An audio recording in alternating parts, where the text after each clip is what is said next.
రెండవ అధ్యాయము 50 వాక్యం చదువుతున్నాం.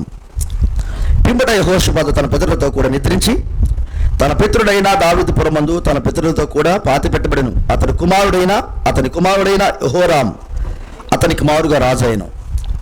యెహోరాము యెహోషాపాతు కుమారుడు, గుర్తుపెట్టుకోవాలి. ఆహాబు కుమారుడైన అహజ్యా యూదారాజైన యెహోషాపాతు ఏలుబడిలో 17వ సంవత్సరం మందు షోమ్రోనులో ఇశ్రాయేలు ఏలనారంభించి 2 సంవత్సరములు ఇశ్రాయేలును ఏలెను. అతడు యెహోవా దృష్టికి చెడుతనము జరిగించి తన తల్లిదండ్రులు ఇద్దరు ప్రవర్తనను, ఇశ్రాయేలు వారు పాపం చేయుటకు కారకుడైన నెబాతు కుమారుడు యెరొబోము ప్రవర్తనను అనుసరించి ప్రవర్తించు వచ్చెను. అతడు బయలుదేవతను పూజించు వానికి నమస్కారం చేయొచ్చు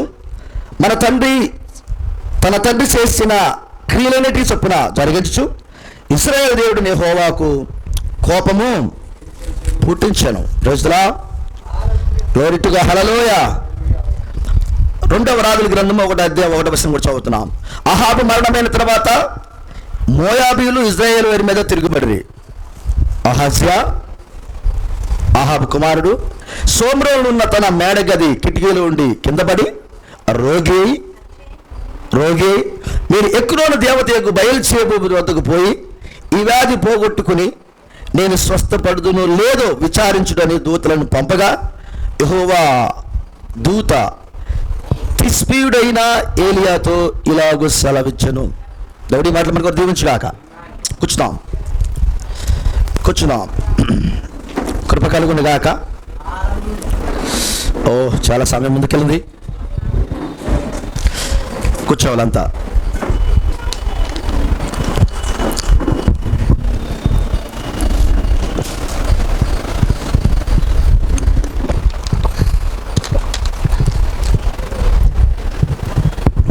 ఓకేనా? Live praise the lord.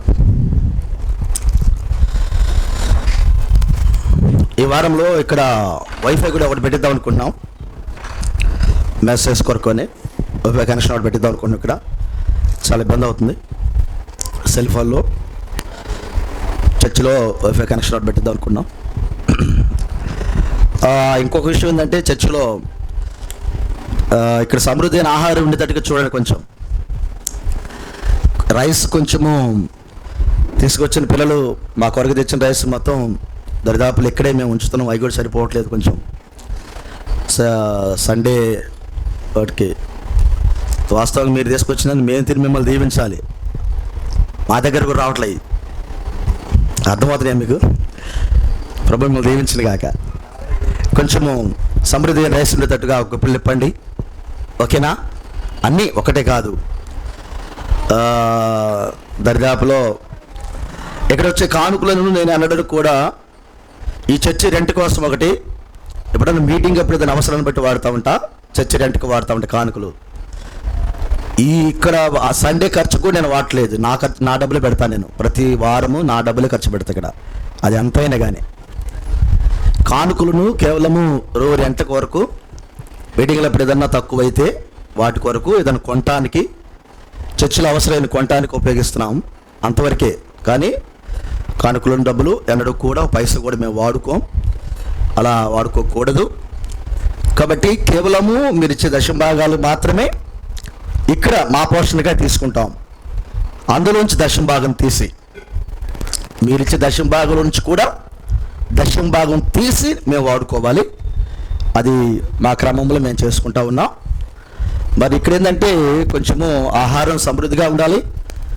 మరి పిల్లలు గమనించండి, రైస్ కూడా ఇక్కడ మీరు ఇక్కడ పరిశుద్ధులు తింటారు కాబట్టి ఇబ్బందే కాదు. మీరు కూడా కొంచెము తలా కొంచెం మనం కొంచెం ఇక్కడ పడేసామనుకో అలా ఉండిపోతాయి. మనమే కాదు, బయట నుంచి పరిశుద్ధులు ఎవరైనా వచ్చినా కానీ వాళ్ళకి సమృద్ధి ఆహారం పెట్టడానికి మనకి ఉంటే. కాబట్టి గమనించండి. మరి కొంత రైస్ ఇక్కడ ఉండేటట్టుగా మరి చూడమని నేను దైవ సేవకుడికి మీకు తెలియజేస్తా ఉన్నాను.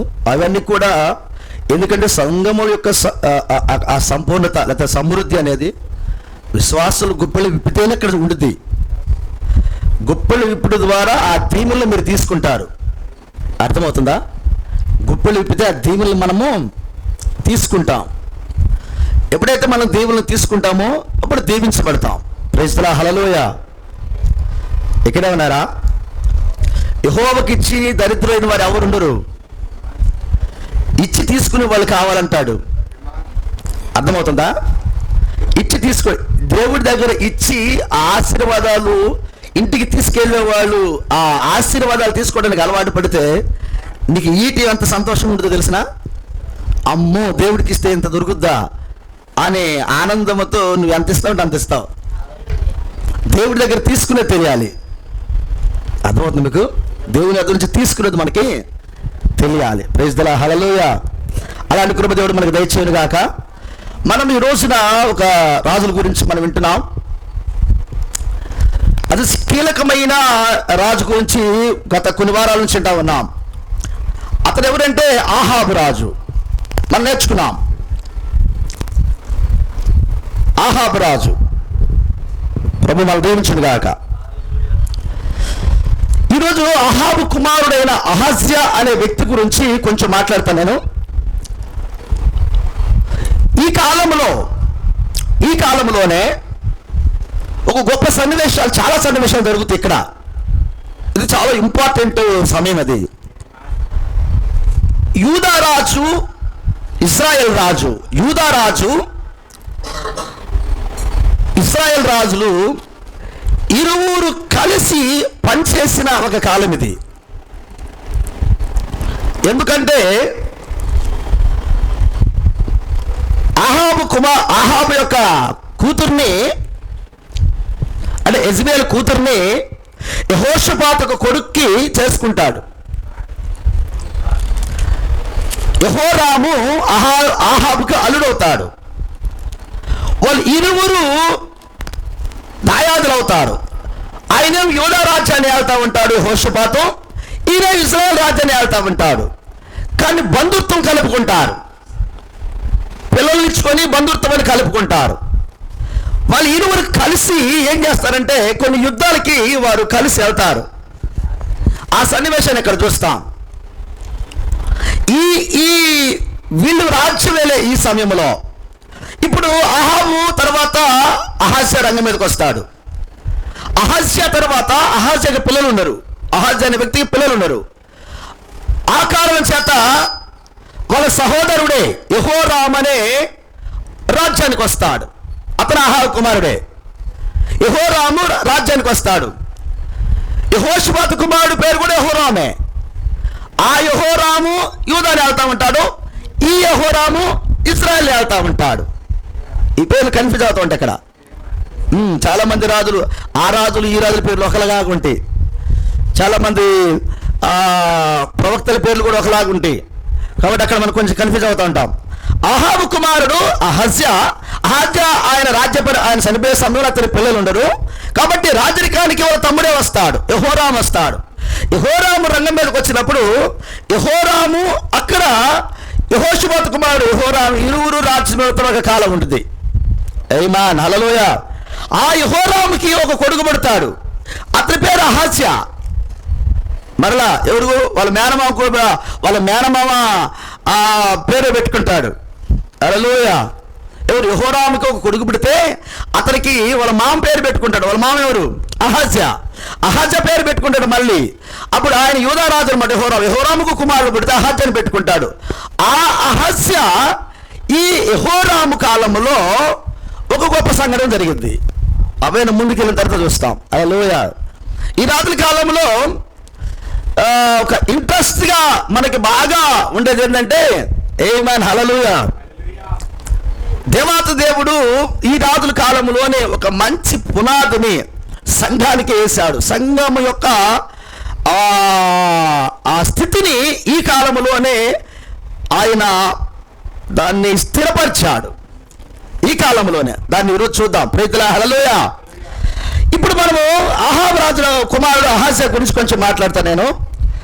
ఈ అహజ్యా అనే వ్యక్తి 2 సంవత్సరాలు పరిపాలన చేస్తాడు. ఓకేనా? 2 సంవత్సరాలు. ఈయన కాలంలో ప్రవక్త అయిన ఏలియా ఉన్నాడు. ఏలియాకి లాస్ట్ ఇది. ఏలియా ఇతని కాలంలోనే లాస్ట్ ఎండింగ్కి వస్తాడు. ఈయన కాలంలో ఈయన ఒక పని చేస్తాడు. ఏం చేస్తాడంటే, మరి తాగాడు, ఏం చేస్తాడు మనకు తెలియదు, కానీ మొత్తానికి అతని మేడగదిని కిటికీలోంచి కింద పడ్డాడు. మేడగది కిటికీలోంచి కింద పడిపోయాడు. ఆ సమయం పడిపోగానే అతనికి జబ్బు చేసింది. జబ్బు చేసినప్పుడు అతను ఏం చేశాడంటే తన యొక్క పనివాడిని పిలిచి, నాకు జబ్బు అయినది, మీరు వెళ్ళి ఆయన ఎక్రోను దేవతకు బయలుచేము వద్దకు పోయి ఈ వ్యాధి పోయిద్దా పోదని విచారణ చేయండి. ఆ దేవత దగ్గరికి వెళ్తే అక్కడ యాజకులు ఉంటారు, ఆ యాజకులు అడగండి. మీరు యాజకులు అడిగినప్పుడు ఆ యాజకులు మీకు చెప్తారు ఈ జబ్బు పోయిద్దా పోదా అని విచారణ చేయటానికి దూతలను పంపుతాడు. ఆ దూతలు వెళ్తున్న సమయంలో ఆ దూతలు సమాచారం తెలుసుకొని రావడానికి వెళ్తా ఉంటారు. ఆ సమయంలో యెహోవా ఆత్మ ఏలియా దగ్గరికి వెళ్ళి ఏలియాను లేపాడు. ఏలియా అహాబు కుమారుడైన అహజ్యా అతనికి కలిగిన జబ్బుకి నయమైతో కాదో విచారణ చేయటానికి అన్ని దేవతల దేవతైన ఎక్రోను దేవత బయలుచేము దగ్గరికి పంపి విచారణ చేయటానికి దూతలను పంపాడు. వారిని ఎదుర్కోవడానికి వెళ్ళన్నాడు. వెళ్ళి ఈ మాట చెప్పన్నాడు. ఏం చెప్పమంటాను? ఏం చెప్పాలంటే ఇశ్రాయేలులో దేవుడు అనబడిన వాడు లేడని యెహోవా సెలవిచ్చినదేమనగా, నీవెక్కిన మంచము మీద నుండి దిగి రాకుండా నువ్వు నిత్యముగా మరణమగుదు అని ఏలియా వారితో చెప్పి వెళ్ళిపోయాను.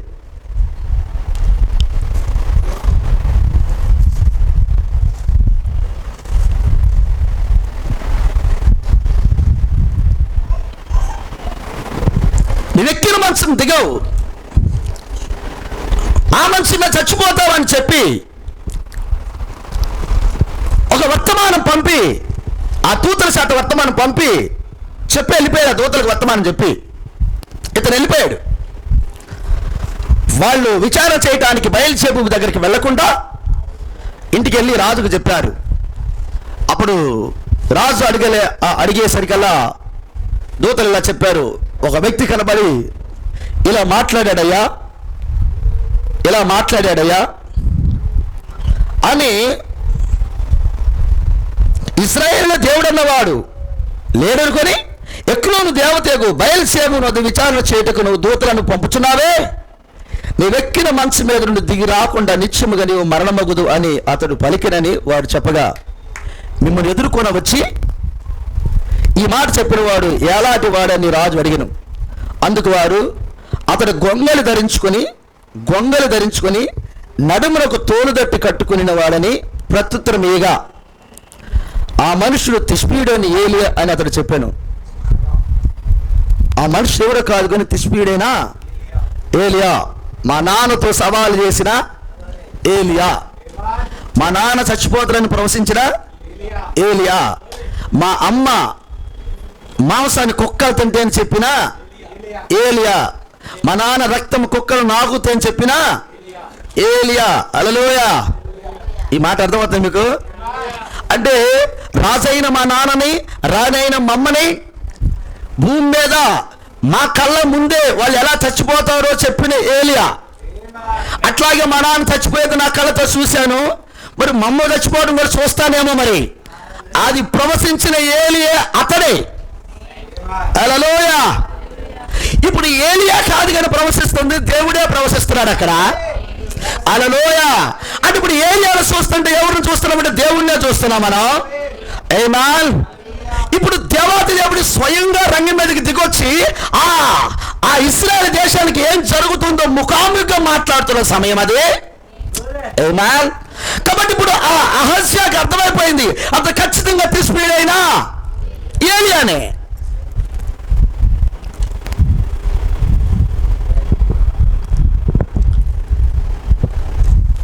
మా దేశములో నుండి ఇజ్రాయేల్ దేశంలో దేవుడు లేడనుకొని ఎక్కడో కొండలోని గుట్టలోని రాళ్ళు చెట్లైనా బొమ్మలైనా మాట్లాడలేని, చూడలేని, వినలేని, ఏ మాత్రం సహాయం చేయలేని, ఫ్రమ్ అడ్రస్ లేని ఆ దేవతల దగ్గరికి వెళ్ళి విచారణ చేయటానికి నువ్వు పంపుతున్నావే ఇజ్రాయేల్ దేశంలో దేవుడు లేడనుకొని ఇజ్రాయెల్ దేశంలో దేవుడు లేడనుకుని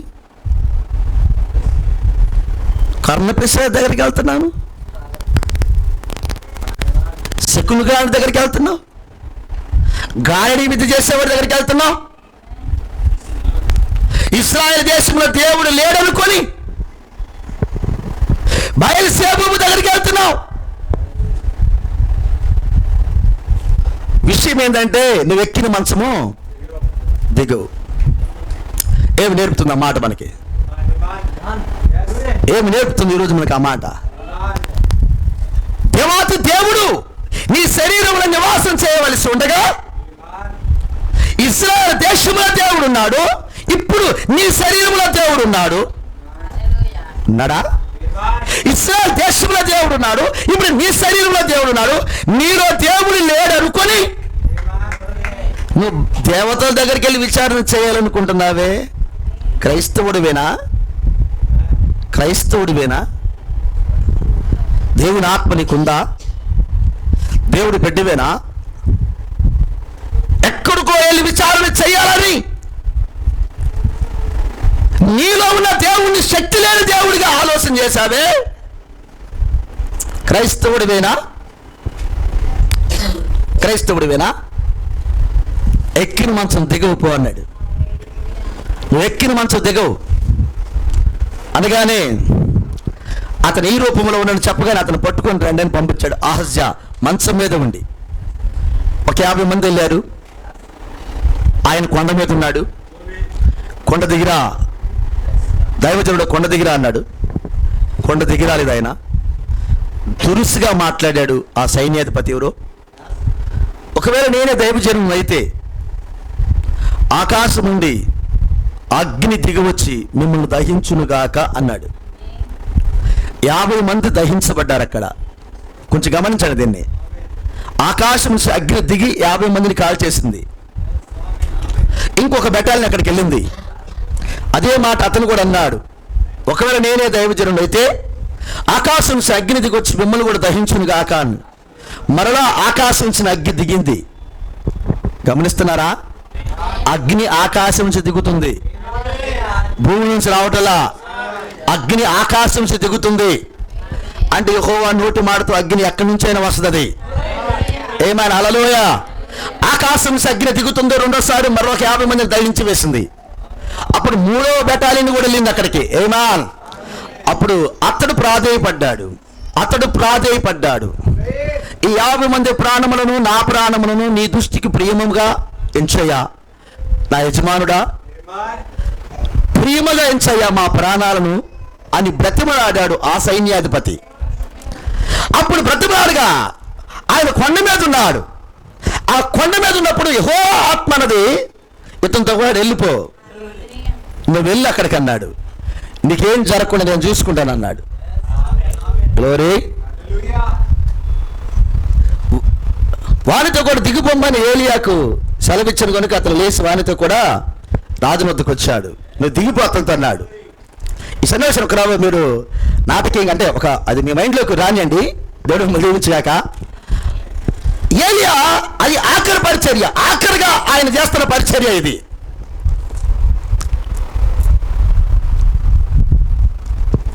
ఆఖరిగా చేస్తున్న పరిచర్య అది. ఏలియా కాలం చాలా చేశాడు ఆయన.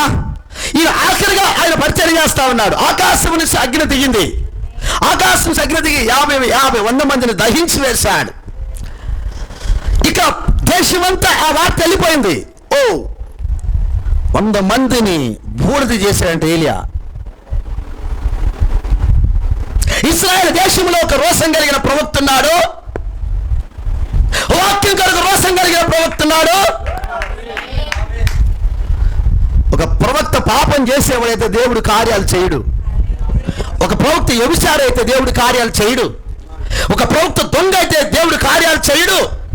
ఒక ప్రవక్త లంచగొండ అయితే దేవుడు వాడుకోవడానికి నన్ను మీదకి రాడు.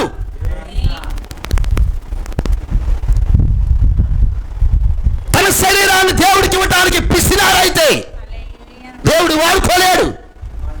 డబ్బులు ఇవ్వడానికి పిసినారులు ఉంటారు. దేవుడి దగ్గర దొంగతనం చేసే పిసినారులు ఉంటారు. దశంభాగం ఇవ్వకుండా, శరీరాన్ని ఇవ్వకుండా ఉండే పిసినారులు కూడా ఉన్నారు. శరీరాన్ని దేవుడికి ఇవ్వకుండా దేవా ఈ శరీరాన్ని వాడుకోయాలి, దేవుడికి ఇవ్వరా శరీరాన్ని. పిసినారులు, మరొక మాటలు పిరికోరు. దేవుడి ఈ శరీరాన్ని దేవుడికి ఇవ్వాలి. యేసుక్రీస్తు అడిగింది దశభాగం కాదు, దశభాగం ఇయ్యి, ఆ దేవుని నువ్వు తీసుకో. అంతకంటే ఎక్కువైంది, నీ శరీరాన్ని సజీవ యాగముగా సమర్పించాలి.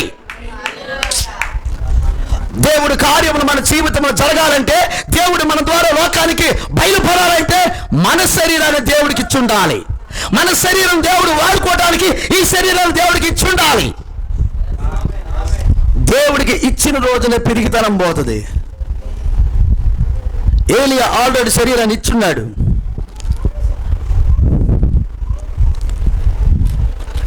అన్ని ఏలియా సమస్తం దేవుడికి అప్పగించున్నాడు. దేవుడు ఎంతగా వాడుకుంటాడంటే ఏలియాని ఆకాశం అగ్ని దిగొచ్చును కాక అగ్ని దిగొచ్చి దహించి వేసింది. ఏలియా ఆ యొక్క కొండ మీద కూర్చొని ఉన్నాడు. సెలవైంది దేవుడు, నువ్వు వెళ్ళి ఏలియా దిగెళ్ళు అతనితో అన్నాడు. యెహోవా ఇలాగూ సెలవిచ్చుతున్న మాట నీకుంటే, వాడు 1000 కత్తులు 1000 బాంబులు 1000 గన్ను నీకు ఎదురుకి పెట్టినా ఒక్కడు కూడా నేను గాలవడు, ఒక్కడు కూడా నీ వైపు చెయ్యి ఎత్తలేడు. పోయిన వారం ఇప్పుడు చెప్పాను, ఒక మాంత్రికుడి దగ్గరికి కత్తులు గొడ్డలు తీసుకుని వస్తే ఆయన పాస్ట్ అయింది. ఇప్పుడు ఆ మాంత్రికుడు వాళ్ళ చేతులను కాళ్ళను కట్టేశాడు. చేతులు పైకి ఎత్తమన్నాడు, ఎత్తిన చేతులు ఎత్తినట్టే ఉన్నాయి.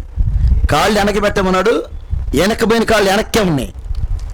హైదరాబాద్ నుంచి వచ్చారంటే ఆయన తీసుకెళ్ళడానికి, రాకపోతే డిక్కీలు పడేసుకుని వెళ్దామని. చెయ్యి పైకే ఉంది, రాలే. ఇంకా కాళ్ళు వెనక్కి పెట్టాడు, కాళ్ళు అట్టే ఉంది. ఒక మాంత్రికుడు చెయ్యిని కాళ్ళని అట్టే పెట్టగలిగితే ఈయన ఏం చేయాలి? ఇప్పుడు మాంత్రికులను పుట్టించినవాడు, మాంత్రికులకి భూమి మీద బతకడానికి అవకాశం ఇచ్చిన వాడు, సృష్టికర్త అయిన దేవాతి దేవుడు, ఇప్పుడు ఆయన పిల్లల్ని ఎవడేమన్నంటే ఆయన ఏమనాలి? హల్లెలూయా! ఆ శరీరాలు దేవుడికి సమర్పించబడిన శరీరాలై ఆయన అంటున్నాడు, ఎవడు నిన్నేమన్నాడు దిగిపో అన్నాడు. కానీ వాస్తవానికి సిచ్యువేషన్ ఏం తెలిసిన, అహజ్యా రోసంతో మండిపోతున్నాడు. కోపం ఉంది ఏలియా మీద, ఎందుకంటే వాళ్ళ నాన్న చచ్చిపోతాడని చెప్పి వాళ్ళ నాన్న చచ్చిపోయాడు. సమాధి కార్యక్రమం ఈయన దగ్గర ఉండి చేశాడు. సమాధి కార్యక్రమం దగ్గర ఉండి ఈయన చేశాడు. చచ్చిపోయాడు వాళ్ళ నాన్న, రక్తం కుక్కలు లాకేసినాయి. ఇంకెంత రోసం ఉండాలి, ఎంత రోసం ఉండాలి? పైపచ్చింది దొరకటల్లా. ఎవరు? ఏలియా దొరకటల్లా. ఎక్కడున్నాడో తెలియదు ఏలియా, కానీ ఇప్పుడు ఇంటికి వస్తున్నాడు. 100 మంది వెళ్ళినా చచ్చిపోయారు, ఒక్కరు తీసుకురాలా. కానీ దేవత దేవుడు అంటున్నాడు, నువ్వు వెళ్ళి అన్నాడు. యెహోవా ఇలాగ చదువుతున్న మాట నీకుంటే నువ్వు ఎక్కడికి వెళ్ళినా నీకు ఇబ్బంది లేదు. ఆమేన్, హల్లెలూయా. ఆయన వెళ్ళేటప్పుడు చెప్పిన మాట ఇదే, ఆయన పరలోక రాజ్యానికి వెళ్ళేటప్పుడు చెప్పిన మాట ఇదే. ఆమేన్, ఈ మాట పట్టుకోండి. ఆయన పరలోక రాజ్యానికి వెళ్ళేటప్పుడు ఏమన్నాడు తెలుసా? Glory to God. యెహోవా నన్ను ఆయన గిల్గాల్కి వెళ్ళమంటున్నాడు, యెహోవా నన్ను బేతేలుకి వెళ్ళమంటున్నాడు, యెహోవా నన్ను ఎరుకోకి వెళ్ళమంటున్నాడు, యెహోవా నన్ను యోర్దానికి వెళ్ళమంటున్నాడు. యెహోవా నన్ను అనగా ఆ వాక్యం నన్ను వెళ్ళమంటా ఉన్నది. ఏమా ఈ రోజు వాక్యం వెళ్ళమంటేనే వెళ్ళు. అక్కడ నీ సొంత వ్యక్తులు ఉండకూడదు, అక్కడ నీ సొంత ఆలోచన ఉండకూడదు. అక్కడ వాక్యం ఏం చెబితే అదే ఫైనల్. అక్కడ అలా కదిలిన వాడు ఏలియా. కొండ నుంచి దిగుతున్నాడు. ఆయన కొండ నుంచి దిగుతూ వచ్చాడు. ఎట్లా వచ్చాడు తెలిసిన? యెహోవా అన్నాడు, నువ్వు దిగి వెళ్ళిపోయి నేనేమి అన్నాడు. వాడు అన్నాడు, వెళ్ళిపోయాడు. ఒక మాట చెప్పాలి ఇక్కడ, అంత గొప్ప మాట దేవుడు మన పక్షం చెప్పాలంటే మనం ఎంత ఆత్మ సంబంధమైన పిల్లలుగా ఉండాలి. పునాదులు చక్కగా లేకుండా, ప్రార్థనా జీవితాలు లేకుండా, వాక్య క్రమము లేకుండా, ప్రతి క్రమము. ఇప్పుడు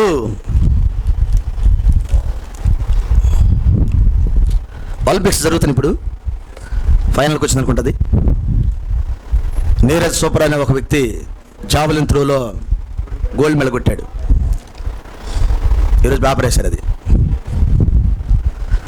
యూట్యూబ్లో ఒకటి. మనకెందుకు అసలు గోల్డ్ మెడల్ రావట్లేదు, బంగారు పథకాలు ఎందుకు రావట్లేదని ఒక టైటిల్ పెట్టారు. మనకెందుకు రావట్లేదు? నేను అథ్లెటిక్స్ వాళ్ళు రన్నింగ్ రేస్ అనేది కొంచెం ఇంట్రెస్ట్, ఎందుకంటే వాళ్ళు ఎంత కష్టపడతారు అనే దాన్ని చూసేదానికి అది రన్నింగ్ రేస్ అయింది. అంటే వాళ్ళు ఎక్కువగా ఆ నీగ్రోస్ లేకపోతే నల్లవారు, ఇప్పుడు జమైకాలో ఉన్న బోల్ట్ కావచ్చు, ఆ తర్వాత వాళ్ళకి టీం ఉన్నారు వాళ్ళు కావచ్చు, తర్వాత అమెరికాలో కూడా ఉన్నారన్నమాట. ఇక 100 మీటర్స్ కానీ 200 మీటర్స్ కానీ ఆ స్ప్రింటర్స్ ఉన్నారు. వాళ్ళు ఎవరంటే వాళ్ళు కూడా నల్లటోళ్ళే, తెల్లటోళ్ళు కూడా ఉన్నారు కానీ తక్కువగా ఉంటారు, అందరు నల్లటోళ్ళు ఎక్కువగా ఉంటారు. నేను చూస్తా దాన్ని, మన ఇండియాలో ఉన్న వాళ్ళకి వీళ్ళకి తేడా ఏంటి? 100 మీటర్స్ దగ్గర ఎందుకు రేస్కి రావట్లేదు వీళ్ళు? ఇండియాలో వాళ్ళు 140 కోట్ల మంది ఉంటే ఉరికెత్తే ఉడివుడు లేడా? నాకు బాధ. ఈ మంత్రుల మీద, ఈ ప్రధానమంత్రి మీద కసి వచ్చింది మొన్న. ఏం చేస్తున్నారు వీళ్ళు? ఇప్పుడు కామెడీ పెడితే నేను మాట్లాడదామని తెలుగులో అంటే కసి అనమాట. ఏం చేస్తున్నారు వీళ్ళంతా ఉంది అంటే ఒక రోసం కలిగిన తయారు చేసేంత లేదు, అంత ఏం చేస్తున్నారు మీరు అని కసిగా మాట్లాడదామని అంత కోపం వచ్చింది.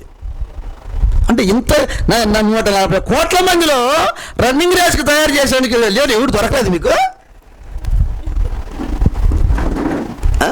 ఎంత స్వార్థపరుడు మీరు! అర్హత కలిగిన వాడు బయటికి తీయరు. నీకు కులం అడ్డం వస్తుంది, ప్రాంతం అడ్డం వస్తుంది. ఎంత నీచమైన బతుకులు ఇండియాది! చాలా సిగ్గుచేటు అది. ఒక్క గోల్డ్ మెడల్ రావడానికి కొన్ని సంవత్సరాలు పట్టింది. ఒక్క గోల్డ్ మెడల్ ఎక్కడ పెట్టుకోవాలి తలకాయ. నేను చూసేటప్పుడు వాళ్ళ బాడీ తీరు మన వాళ్ళ రన్నింగ్ రేస్ మనకి నేషనల్ లెవెల్లో ఉంటాయి.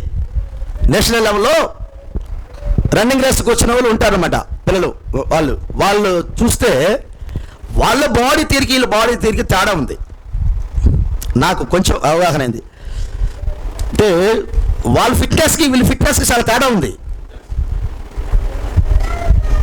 వాళ్ళు జిమ్ బాడీ, రన్నింగ్ రేస్, అహర్నిశలు శ్రమ పడిన వాడి బాడీ లాంగ్వేజ్ ఎలా ఉందంటే అసలు అలుపు అనేది లేదు లోపల ఆ బాడీలో. స్ప్రింటర్ అంటే ఇక గాలి పీల్చుకోవడం కాదు, అట్లా ఉండాలి. అట్లా ఉండి వాడి బాడీ తీరు. మనోళ్ళు ఎట్టున్నారు? ఇంకేం కదలకుండా ఎండకపోతే నేను మాసిపోతానేమో అన్నట్టుగా, నువ్వేం కష్టపడకుండా ఎట్లా నువ్వు అక్కడ రన్నింగ్ రేస్లో కొడతావు? నువ్వు సాధన లేదు అసలు. సాధన లేదు అసలు. నేను దాన్ని చూసేటప్పుడు అనిపించింది అనమాట. వాళ్ళు బంగారపు మెడల్, గోల్డ్ మెడల్ కొట్టుకున్న ప్రపంచం నంబర్ 1 స్థానం తీసుకుని వాళ్ళు వెళ్తున్నారు ప్రపంచంలో. కానీ దాన్ని రాలేదని, మాకు రాలేదంటాం, అది న్యాయం కాదు. అలా మాట్లాడితే న్యాయం కాదు. కష్టపడాలి అలా మాట, కష్టపడాలి. కష్టపడకుండా ఆ మాట అనడానికి వీలు లేదు. వాళ్ళు కష్టపడ్డారు కాబట్టి దానికి అర్హులు వాళ్ళు. దేవుడు వాళ్ళకి ఇచ్చాడు అంతే. మనం కష్టపడకుండా నాకు రాలేదని ఆ మాట అనకూడదు. కష్టపడకుండా రాలేదనే మాట మనం అనొద్దు. కష్టపడిన తర్వాతనే ఆశించాలి. ఏదైనంతే. ఏలియా కష్టపడ్డాడు. ఏలియా అహర్నిశలు కష్టపడ్డాడు. ఏలియా వాక్యం కూడా అహర్నిశలు కష్టపడ్డాడు. ఆయన దేవుడు పని చేయడానికి అర్హుడు, ఘనపరచడానికి అర్హుడు, దేవుడు వాడుకోవడానికి అర్హుడు. ఆయన ప్రతి స్టెప్పులో కలిసి రావాలి ఆ కష్టపడే తత్వం. అలా కష్టపడితే వాడు గోల్డ్ మెడల్ సంపాదించాడు.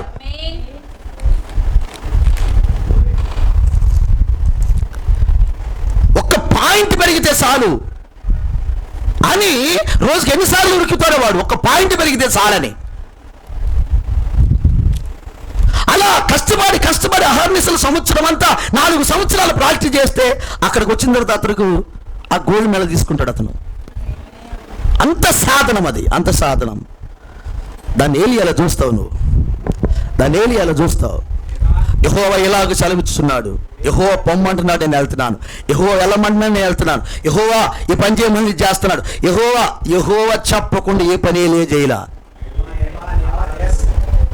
ఆహారం లేకపోయినా, వస్త్రం లేకపోయినా, ఉండటానికి ఇల్లు లేకపోయినా ఆయన చెప్పిందాక వాగులోనే ఉన్నాడు ఆయన.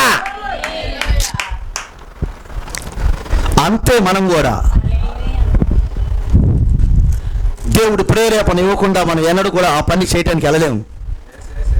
15 సంవత్సరాల నుంచి చెట్టు కింద కూర్చుంటున్నాం. కామెంట్ చేసుకుని చాలా మంది ఉన్నారు. ఏంది నేను ఎప్పుడు చెబుతుంటాను, మార్గర్ ఎన్నోసార్లు అన్నాడు, ఏవో ఒక స్థలం చూడవే ఎన్నిసార్లు అన్నాడు. ఏమో నాకు ఆ ప్రేరేపణ రాలా. నేను వెనక్కి తిరిగి చూసిన దగ్గర పైసా డబ్బులు లేవు.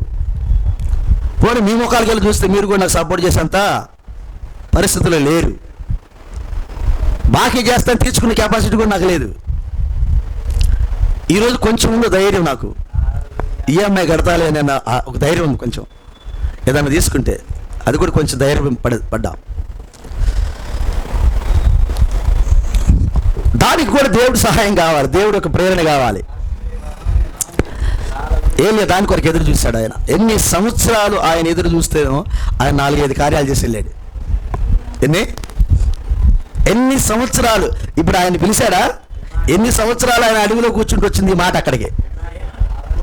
అయ్యా నువ్వు అక్కడికి రాగానే నన్ను వాడుకో ప్రభు అంటే ఇంక అటు వాడుకునేది కాదు అది. హల్లెలూయా. ఎన్ని సంవత్సరాలు ఆయన అడవిలో కూర్చుంటే ఈ దూతలు వచ్చి దూతల దగ్గరికి ఈ మాట చెప్పాను. ఆ మాట ఎన్ని సంవత్సరాలు అయినప్పటికీ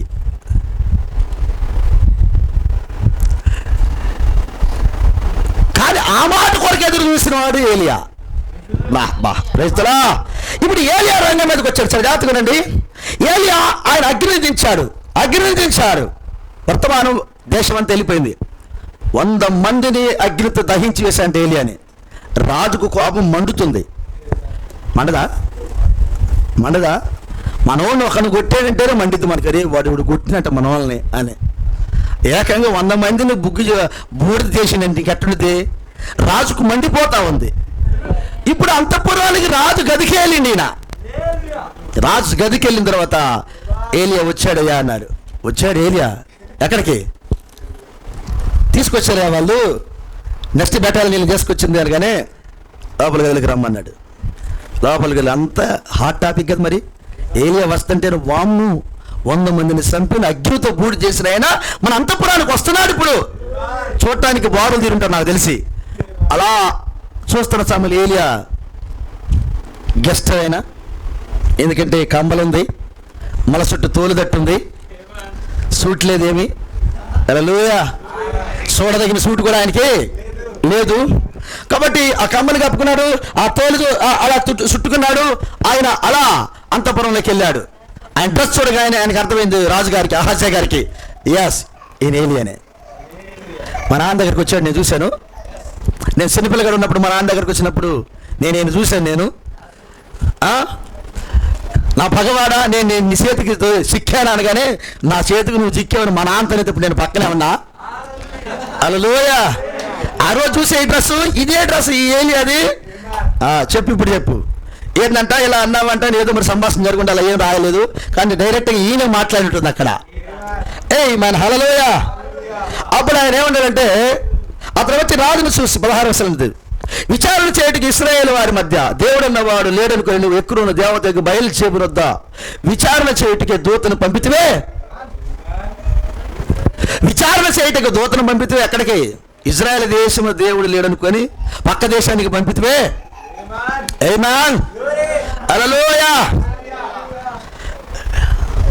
దేశంలో ఉన్న వాళ్ళని ఉపయోగించుకోవడం జాతగా పక్క దేశాల వైపు చూస్తున్నావా నువ్వు? హల్లెలూయా. అంతే కదా. దేశంలో ఉన్నవాడు ఉపయోగించుకోవడం చేతగాక పక్క దేశం వైపు చూస్తావా అని జ్ఞాపకం చేస్తాడు. ఒకసారి దేశంలో ఉన్న ఉపయోగించుకోను. హల్లెలూయా. ఇప్పుడు నువ్వు అనుకోవచ్చు, మాకు ఒక గోల్డ్ మెడల్ కూడా రాబడితే నేను అమెరికా నుండి భలే ఉండేది, నేను గోల్డ్ మెడల్ సంపాదించాడు. నీకు అమెరికా కాదు నాయన, ఇదే నీకు కరెక్ట్. కొంచెం కష్టపడు, దేవుని మహిమ కలుగును గాక. అప్పుడు గోల్డ్ మెడల్ వస్తాయి, దేవుని మహిమ కలుగును గాక. ఆయన అంటున్నాడు, బయలుదేరు విచారణ చేయడానికి దూతలు పంపితే నీవెక్కిన మనసు మీద నువ్వు దిగి రాకుండా నిత్యముగా నువ్వు మరణమోగుదు అని చెప్పాను. మరణమోగుదు అని అల్ల, ఇక్కడ నిశ్చయంగా చేస్తావు నువ్వు అన్నాడు. వాళ్ళని వచ్చాడు, నువ్వు మరణం అవుతావు చెప్పాడు అని. కానీ ఈయన వచ్చి డైరెక్ట్గా రూమ్కి వచ్చి ఏం చెప్పినంటే మరణం అవటం కాదు, నిశ్చయంగా అయిపోతాం అన్నాడు. అంటే కన్ఫామ్ రావటం నువ్వు అన్నాడు. మనకి ఆయనకి ఎట్టుండాలి? ఇంకేం లేదు మ్యాటర్. అక్కడ ఏలియా ద్వారా యెహోవా సెలవిచ్చిన మాట ప్రకారం అతడు చనిపోయాను. ఇక రెండో మాట లేదు అక్కడ. ఏలియా ద్వారా సెలవిచ్చిన ప్రకారంగా అయిపోయాడు అన్నాడు, చచ్చిపోయాడు అన్నాడు. ఏలియా పలికిన మాటతో అహజ్యా చచ్చిపోయాడు అనే వార్త దేశం అని తెలిపింది. వాళ్ళ అమ్మ యెజబేలు భూమి మీద ఉంది, ఇంకా చావలా. యెజబేలు 9వ అధ్యాయంలో 10వ అధ్యాయంలో చచ్చిపోతుంది. ఇది 1వ అధ్యాయం. ఇంకా యెజబేలు 9వ అధ్యాయంలో యెహోవా చేతిలో చచ్చిపోతుంది. యెహో అనే రాజు చేతిలో చచ్చిపోతుంది. ఆమె వర్తమానం విన్నది. నాన్న చచ్చిపోయాడు, భర్త చచ్చిపోయాడు, ఇప్పుడు కొడుకు కూడా చచ్చిపోతాడని చెప్పి వెళ్ళిపోయి కొడుకు చచ్చాడు. యెజబేలు ఉంది, ఏం చేయాలనుకుంటుంది? ఆమె ఆలోచన చేసే లోపే నేను వెళ్ళిపోతానని చెప్పాడు ఈయన. ఎవరు? పరలోక రాజ్యానికి నేను వెళ్తున్నాను, దేవుడు పిలుస్తున్నాను నన్ను, యెహోవా నాకు సెలవిచ్చాడు, పైకి రమ్మన్నాడు అని చెప్పాడు. మాన్ గ్లోరీ టు గాడ్. చాలా ఇంట్రెస్ట్ ఉంది ఇక్కడ, చక్కగా విందాం. దేవుని మహిమ కలుగును గాక. ఇది అహజ్యా రాజు అయిపోయాడు. యెహోరాము రంగం మీదకి వస్తున్నాడు. వాళ్ళ తమ్ముడు, వాళ్ళ కొడుకు లేడు అతనికి, వాళ్ళ తమ్ముడు కానీ అన్నగాని ఎవరైనా కావచ్చు. యెహోరాము రంగం మీదకి వస్తున్నాడు. ఆ తర్వాత యెహోషాపాతు కుమారుడు ఉన్నాడు, అతని పేరు యెహోరామే. వారి ఇరువురు రాజ్యం వెళుతున్న సమయం అది. ఓకేనా? ఈ సమయంలో ఈయన చనిపోయిన తర్వాత ఏలియా పరలోక రాజ్యానికి వెళ్ళిపోయాడు. చాలా జాగ్రత్తగా వినండి, ఏలియా పరలోక రాజ్యానికి వెళ్ళిపోతున్నాడు. Glory to God. ఇప్పుడు ఏలియాను దేవుడు పిలిచాడు. ఏలియా అన్నాడు, నువ్వు వచ్చేసాయి, నేను వెళ్ళిపోయాను, నువ్వు వచ్చేసాయి, ఇక పరలోక రాజ్యాన్ని తీసుకెళ్తానన్నాడు ఆయన. ఆ వార్త ఎలీషాతో చెప్పాడు ఆయన. ఆ వార్త ఎలీషాతో చెప్పాడు. యెహోవా నన్ను గిల్గాలకు పొమ్మంటున్నాడు, యెహోవా నన్ను బేతేలుకు పొమ్మంటున్నాడు, యెహోవా నన్ను ఎరుకోకు పొమ్మంటున్నాడు, యెహోవా నన్ను ఆ యొక్క యోర్దానుకు పొమ్మంటున్నాడు అని ప్రతి మజిలీలో దేవుడు చెప్పిన మాటనే ఎలీషాకు చెబుతున్నాడు ఆయన. ఎలీషా ఏలియా తప్ప ఆ వాక్యం వినడానికి అక్కడ ఎవరూ లేడు అక్కడ. ఇప్పుడు పర్సనల్ గా మాట్లాడుకున్నాడు. ఇప్పుడు నేను గిల్గాలుకి వెళ్తున్నాను, ఇప్పుడు నేను బేతేలుకి వెళ్తున్నాను, ఇప్పుడు నేను ఎరుకోకి వెళ్తున్నాను, యోర్దానికి వెళ్తున్నాను అన్న వార్త వారి ఇరువురే సంభాషిస్తున్నారు. కానీ మ్యాటర్ దేశానికి వెళ్ళిపోయింది.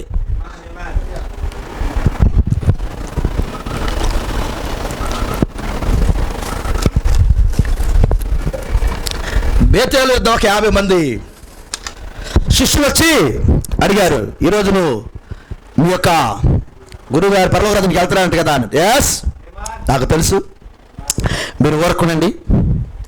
ఇంకొక మజిలీలో ఎరుకో దగ్గర కూడా వచ్చాడు. దేవుని మహిమ కలుగును గాక.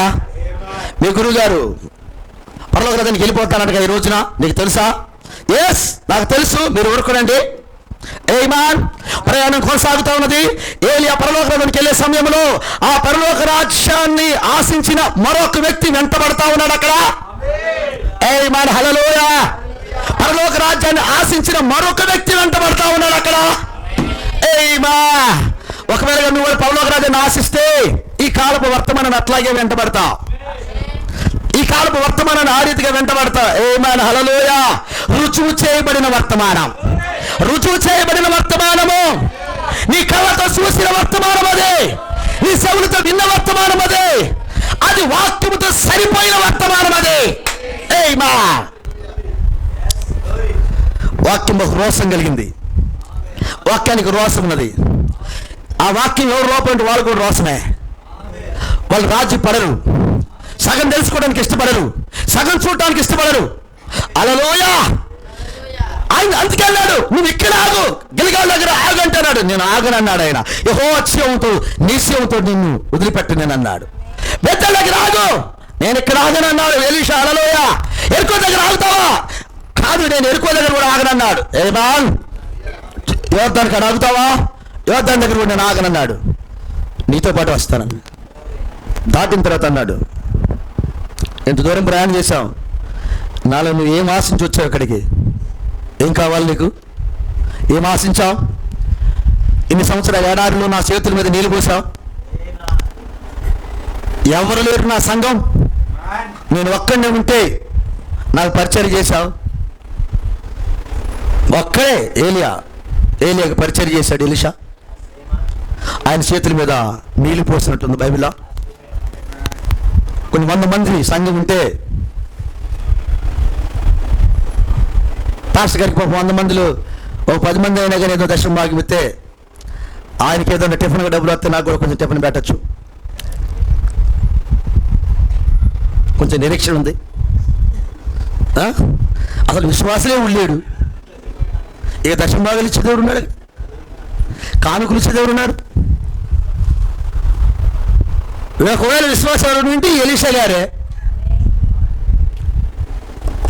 ఆయనకున్న 2 ఎద్దులు కోసి పెట్టి వచ్చిండు. ఆయన కోసాడు లేదా? 2 ఎద్దులు కోసి శుభ్రంగా బంతి పెట్టి వచ్చాడు.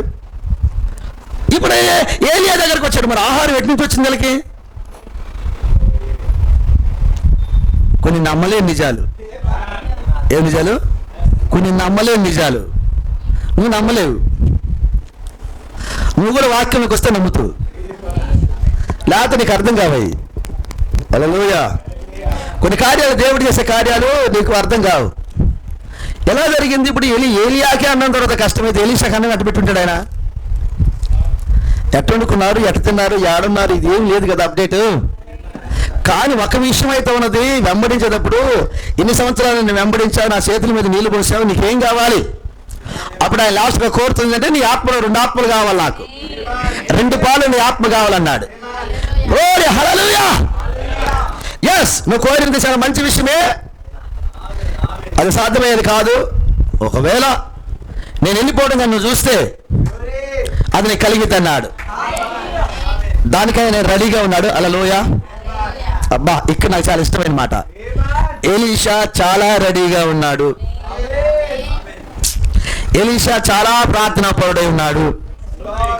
ఎలీషా ఆమేన్. ఆయన ఇంటికి ఉపయోగపడేదానికి రాలా.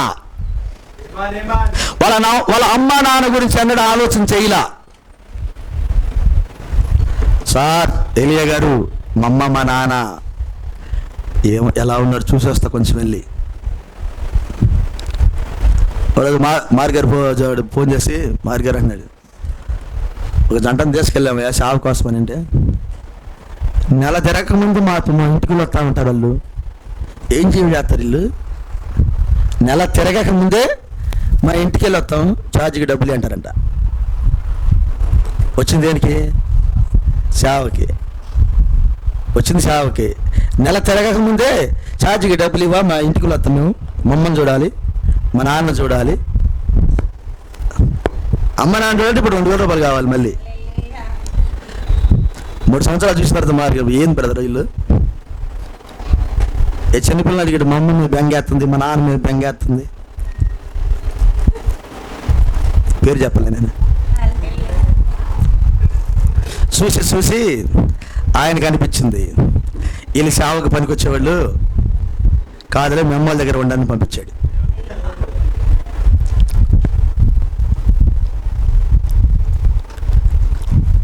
దేవుడు నిన్ను సేవకు పిలిస్తే ఆ సేవ, ఆ సువార్త, ఆ వాక్యం, ఆయన పని, ఆయన ఆలోచనలు, వాటి మీద నీకు దృష్టి లేకుండా నీ శరీరం మీద దృష్టి ఉన్నట్లయితే, ఇంకెవరి మీదైనా దృష్టి ఉన్నట్లయితే నువ్వు సేవకు పనికిరావు. ఎలీషా ఎన్నడు తనకు ఆహారం దొరికిద్దని ఆలోచించలా. ఎలీషా ఎన్నడు నా వస్త్రాల సంగతి ఏందని ఆలోచన చేయలా. ఎలీషా ఎన్నడు నా ఇంటి సంగతి ఏందని ఆలోచన చేయలా. చూసాడా? ఎలీషా ఎన్నడు ఈ సావుకుడితో వెళితే నేను కూడా ఆ అడవుల్లో తిరగడమే తప్ప ఊర్లోకి వెళ్ళే ఛాన్సే లేదు అని ఆలోచన చేయలా. ఆ సావుకుడు అడవిలో తిరుగుతున్నాడు. నెక్స్ట్ నా డ్యూటీ కూడా అడవికేనేమో. కానీ ఆయన అడవిలో ఆ వాగులో కూర్చొని కాకోలంతో ఆహారం తింటున్నాడు ఈయన. కానీ నా పరిస్థితుల్లో లాగి ఉండితేం. కానీ ఏమి ఆలోచన చేయలా. కానీ లాస్ట్లో ఆయన ఆలోచన చెబుతున్నాడు, ఇంతకాలం నన్ను నువ్వు ఎందుకు వెంబడించావు? ఏం కావాలి నీకు? నాలోంచి నువ్వేం కావాలనుకుంటుంటే అన్నాడు, నీ ఆత్మలో నాకు 2 పాలు కావాలి అన్న. ఎంత గొప్ప మాట సార్ అది. నీ ఆత్మలో నాకు 2 పాలు కావాలన్నప్పుడు ఈ శరీరాన్ని గురించి అసలు ఆయన అన్నట్టు ప్రస్తావన చేయలా. ఏమా? కానీ ఒక అద్భుతమైన మాట ఉన్నది, చదువుదామా? ఒక అద్భుతమైన మాట ఉన్నది, దాన్ని చదువుదాం. Glory to God.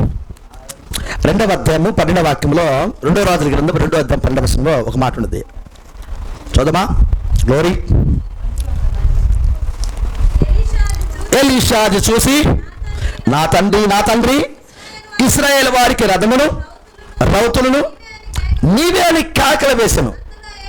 అంతలో ఏలియా అతనికి మరలా కనబడకపోయాను.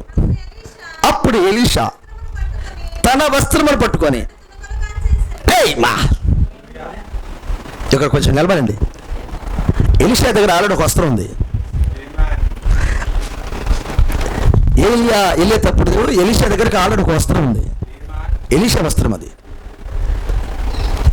ఆయన ఏడ్చాడు, నా తండ్రి ఇశ్రాయేలు వారికి రథములను నీవే. దావీదు ఏడ్చినట్టు ఏడ్చాడు. గ్లోరీ. నా తండ్రి అని ఏడ్చాడు.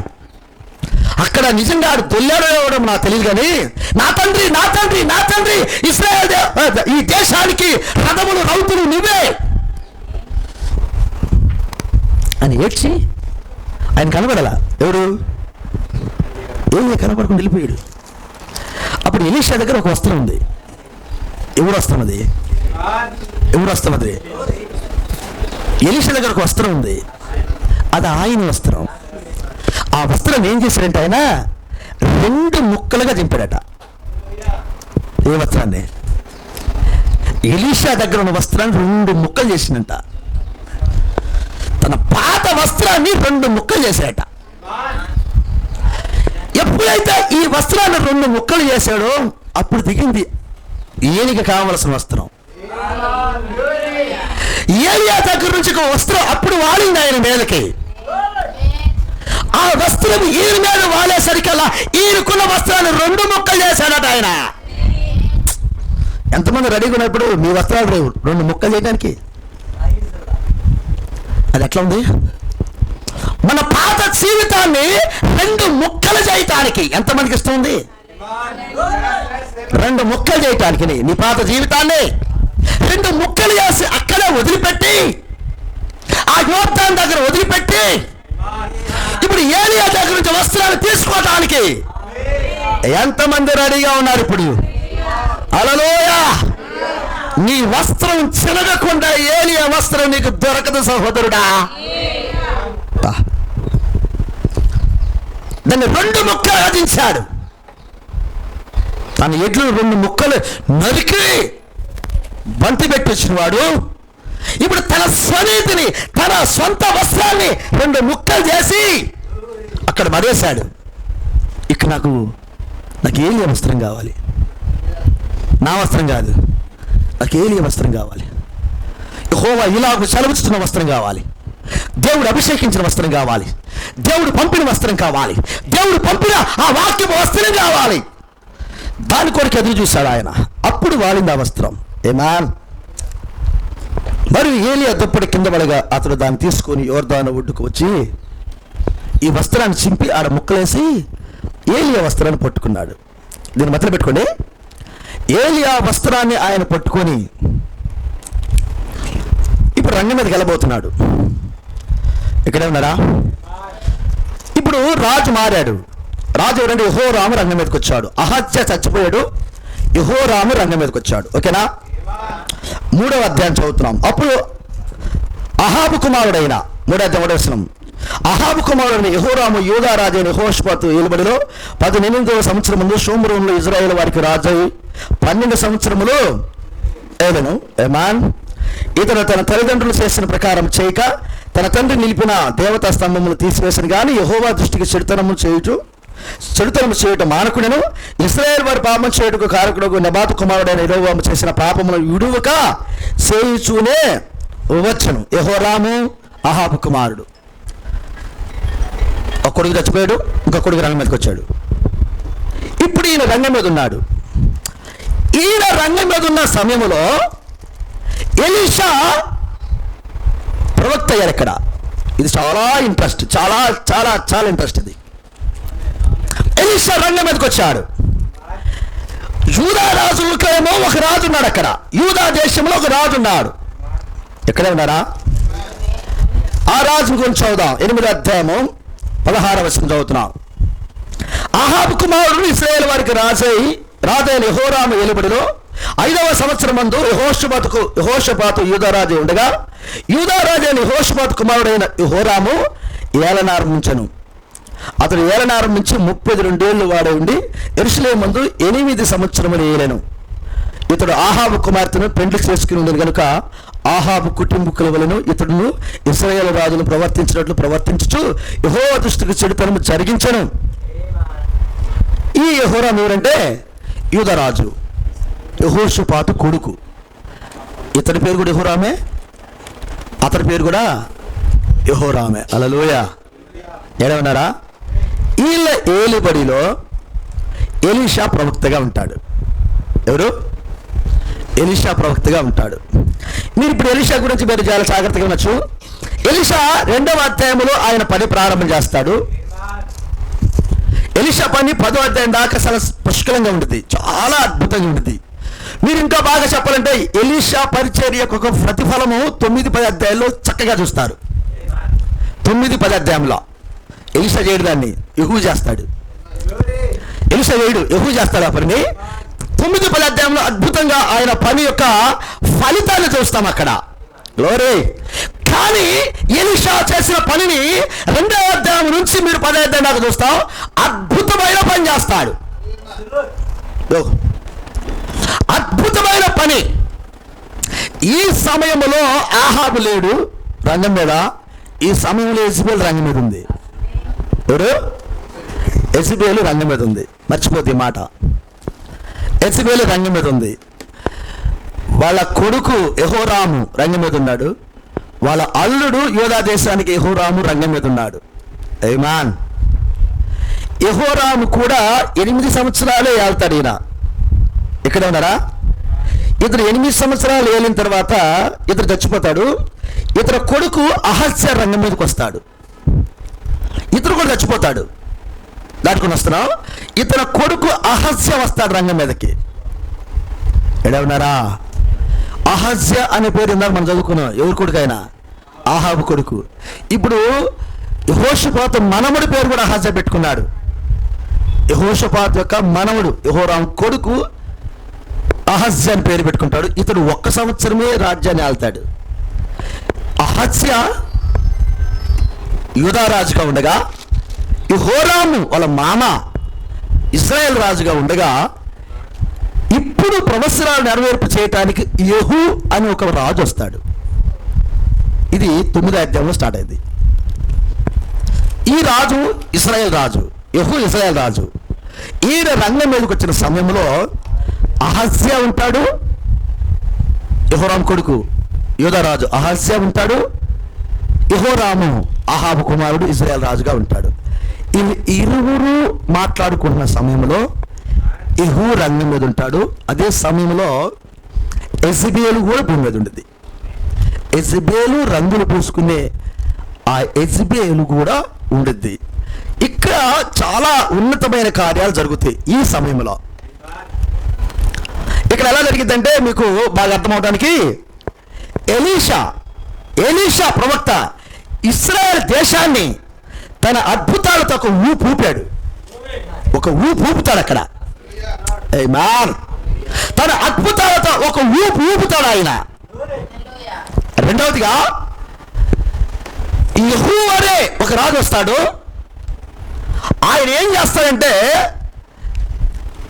ఇశ్రాయేల్ దేశాన్ని, ఆ దేశంలో ఉన్న అహాబు సంతతిని రంగమెలిసి తీసేయటానికి అసలు ఆయన గుర్రం ఎలా వెళ్ళింది తెలుసా? రథము బైబిల్లో వెర్రి తోలకం అని ఉంది. ఏం తోలకం? వెర్రి తోలకం. ఒక్కొక్కరు బైక్ ఎక్కితే 100 మీదే ఉంటుంది, కింద ఉంటుంది. ఎంత ఉంటుంది? 100 మీదే ఉంటుంది, ఇక కింద ఉండదు. ఏంది? ఒక చూసేవాడికి కళ్ళు తిరిగి కానీ వాడికి కళ్ళు తిరగవు. వెనకవాడికి వాడికి శమలు పడతామంటే అమ్మ ఏడ తగిలిందని ఇదేంది వీడియో గేమ్ లాగా ఉన్నట్టుంటుంది. కానీ అతనికి ఏముండదు, ఇహూ తోలకం అలాంటిదంట. అర్థం కాలా? కొంతమంది తోలుతుంటే 60 మీద పోతుంటాను, అబ్బో ఎంతో స్పీడ్లో ఉన్నట్టు అతనికి ఉంటుంది. 50-60 అంటే వాళ్ళకి ఇంకా చొక్కలు తిరిగినట్టు ఉంటాయి. కానీ ఒకవేళ 100-120 మీద పోతున్నా కానీ ఏం పోవట్లేదు అన్నట్టు ఉంటుంది. వెలి తోలకం అంటే ఆ రేంజ్లో ఉంటుంది అనమాట. ఎంత? 100-120 మీద ఉంటే కానీ అది వెర్రి తోలకం. చప్పనిది ఏం పోయింది అర్థం కాదు, ఇల్లు ఒకటి, అది వెర్రి తోలకం. అలా తోలుతున్నాడు ఆయన రథాన్ని. ఎవరు? యెహూ రథాన్ని అలా తోలుతున్నాడు. యెహూ ఇంత స్పీడ్ తోలుతుంది దేనికో తెలిసినా? ఈయన స్పీడ్ తోలేవాడు కాదు. నేను రేసులో గుర్రాల మీద రేసులో బహుమానం సంపాదించుకోవడం తోలటలేనా? దానికోసం కాదు. యెహూ ఎర్రు తోలకం అనేది దానికోసం కాదు. ఆమేన్, హల్లెలూయా. అహాబు సంతతిని ఇశ్రాయేల్ దేశంలో ఒక్కడు కూడా రాకుండా యెజబేలు ప్రవేశపెట్టిన వారి యొక్క ఆ బయల దేవతకు ప్రవక్తలు ఒక్కళ్ళు మిగిలించకుండా, బయల భక్తులు ఒక్కళ్ళు కూడా లేకుండా ఇశ్రాయేల్ దేశంలోంచి ఏరుతో పీకే దానికి తోలుతున్నా తోలకం. అది వెర్రి తోలకం అంటే. ఎవడో రథం అంత స్పీడ్గా తోలుకుని వస్తానంటే ఈ అహాజీ అడుగుతున్నాడు. ఎవరు? అహాజీ అడుగుతున్నాడు. యెహోరాము అడుగుతున్నాడు, ఎవరా తోలకం? వీళ్ళిద్దరు కలిసి వెళ్తున్నారు. అహాజీ అనే యెహోరాము కలిసి వెళ్తూ ఉంటారు. ఎవరా తోలకం? అంత తోలకం ఎవరు అసలు? ఇంకేముంది, ఇలాంటి తోలకం తోలేదు యెహోవే. ఎందుకు తెలుసునా? వీళ్ళకి ఎక్కడ తెలుసు అంటే, ఈ యెహూ ఆహాబు పక్కనే రథం వెళ్ళినాడు. అర్థమైంది మీకు? ఈయన ఎక్కడి నుంచి ఊడిపడలా, ఆహాబు పక్కనే ఉండే. ఈయన కూడా ఆహాబు ఎక్కడెక్కడ తిరిగాడు. ఆమేన్, హల్లెలూయా. ఆహాబు ఏ దేశాలకు వెళ్ళాడు, ఏ ప్రాంతాలకు వెళ్ళాడు, ఎక్కడెక్కడ తిరిగాడు, ఆ ప్లేసులన్నీ యెహూకు బాగా తెలుసు. దేవుడు ఒక వ్యక్తిని ఎన్నుకున్నప్పుడు భలే ఎన్నుకుంటాడు ఆయన. పిరికి వాళ్ళని ఎన్నుకోడు, అసలు పనికి మామూలు అసలు ఎన్నుకోడు. సగం దూరం పోయి ఎన్నుకొస్తాడు అనుకునేవాడు అసలు పంపడు. ఆయనకు తెలుసు ఈ సగం దూరం పోయి కరెక్ట్గా ఎన్నుకొస్తాడు రైడు అనుకున్నప్పుడు ఈ ఇంటికాడ వీడికి కింద నరికేస్తాడు ఆయన. ఇంక నువ్వు ఎంత దూరం ఎందుకు లేరా, ఏడా పడుండ్రా అంటాడు. దేవుడు నన్ను మహిమ కలుగును గాక. పిరికి వారు పరలోక రాజ్యానికి వారసులు కారు. బైబిల్లో నేను ఒకసారి చెప్పుకున్నాం, ఏంది? దేవునికి మగసిరి కలిగిన వాడు కావాలని. ఎలాంటి వాడు కావాలి? నేను మగసిరి కలిగిన వాడు, యాకోబు లాంటి వాడు కావాలి. అంటే కళ్ళు తెరిస్తే ఇజ్రాయెల్ దేశానికి కావలసిన వాక్యాన్ని చూసేవాడు కావాలి. కళ్ళు తెరిస్తే సంఘానికి కావలసిన వాక్యాన్ని చూసేవాడు కావాలి. అతను మగసిరి కలిగినవాడు. అంటే సంఘానికి కావలసిన వాక్యం ఏంటి? ఆ రోషం కలిగినవాడు కావాలి సంఘములు. ఎక్కడ గొంగల ఆడే ఉంది, ప్రార్థన చేసేవాడు లేనప్పుడు నీ లోపల ప్రార్థన మంట మండితే అది సంఘాన్ని అంతా తగిలబడేటట్టు చేయాలి. స్త్రీలు విలువైన సమయం పోగొడుతున్న స్త్రీలు లెక్క చెప్పాలి దేవుడికి. విలువైన సమయం పోగొట్టి పరలోక రాజ్యం వెళ్తా అనుకోకండి. స్త్రీలు లెక్క చెప్పాలి దేవుడికి. మాకేం తెలియదు అన్నట్టు కూర్చోకండి. సమస్తం లెక్క పెట్టి దేవుడి గద్దించే రోజు రాబోతుంది. నువ్వేం చేసావు నీ సమయాన్ని ప్రతిదీ లెక్క చెప్పాలి. ఉపయోగం లేని పాత్రలుగా ఉండకూడదు. దేవుడు సంఘంలో ఉపయోగం లేని పాత్రలుగా ఉండి ఏం సుఖం?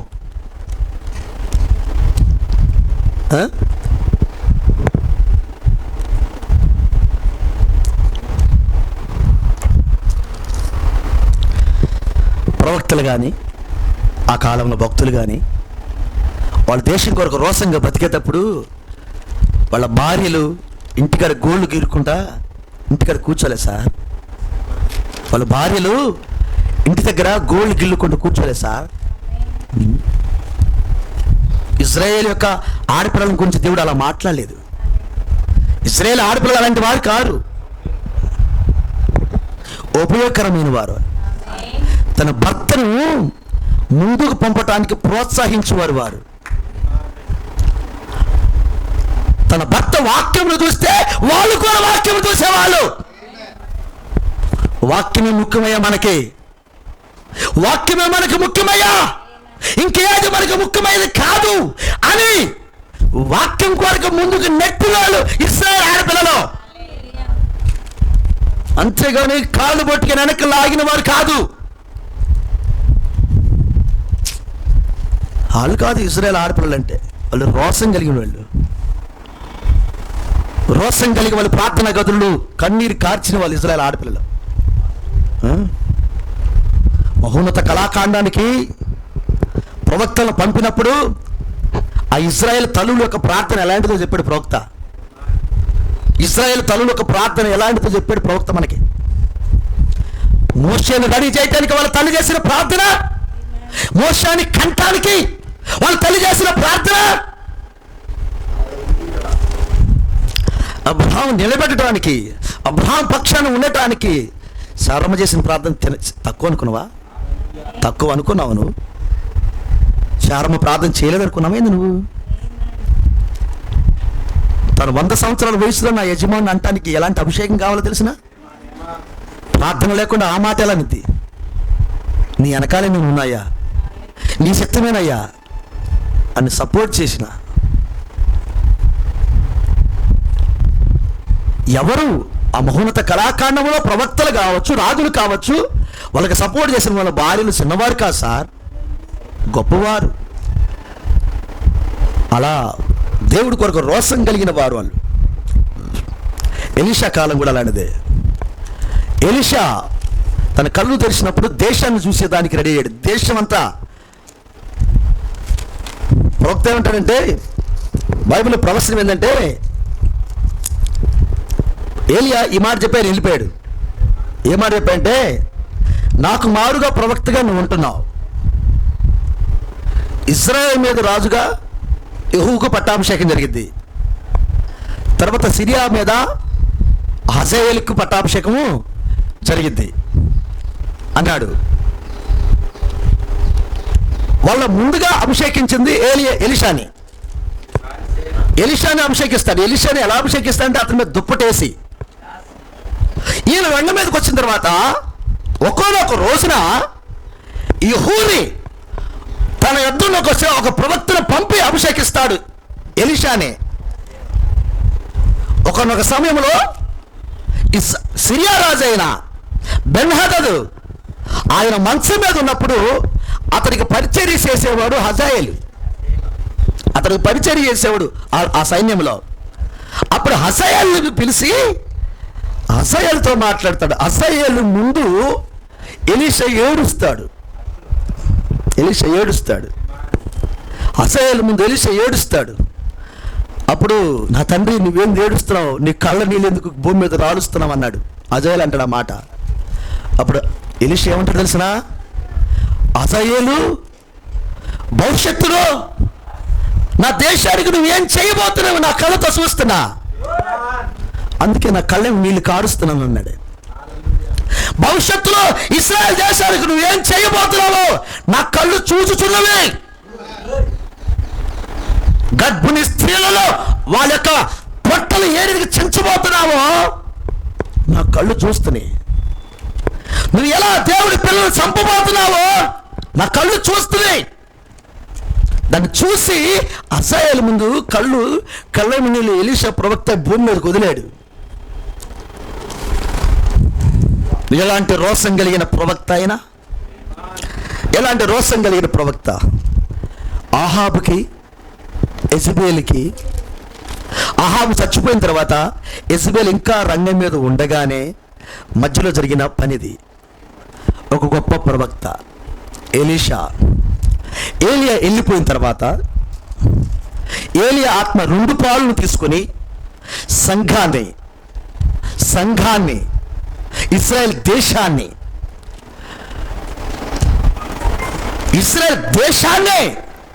ఒక ఊపిన ప్రవక్త.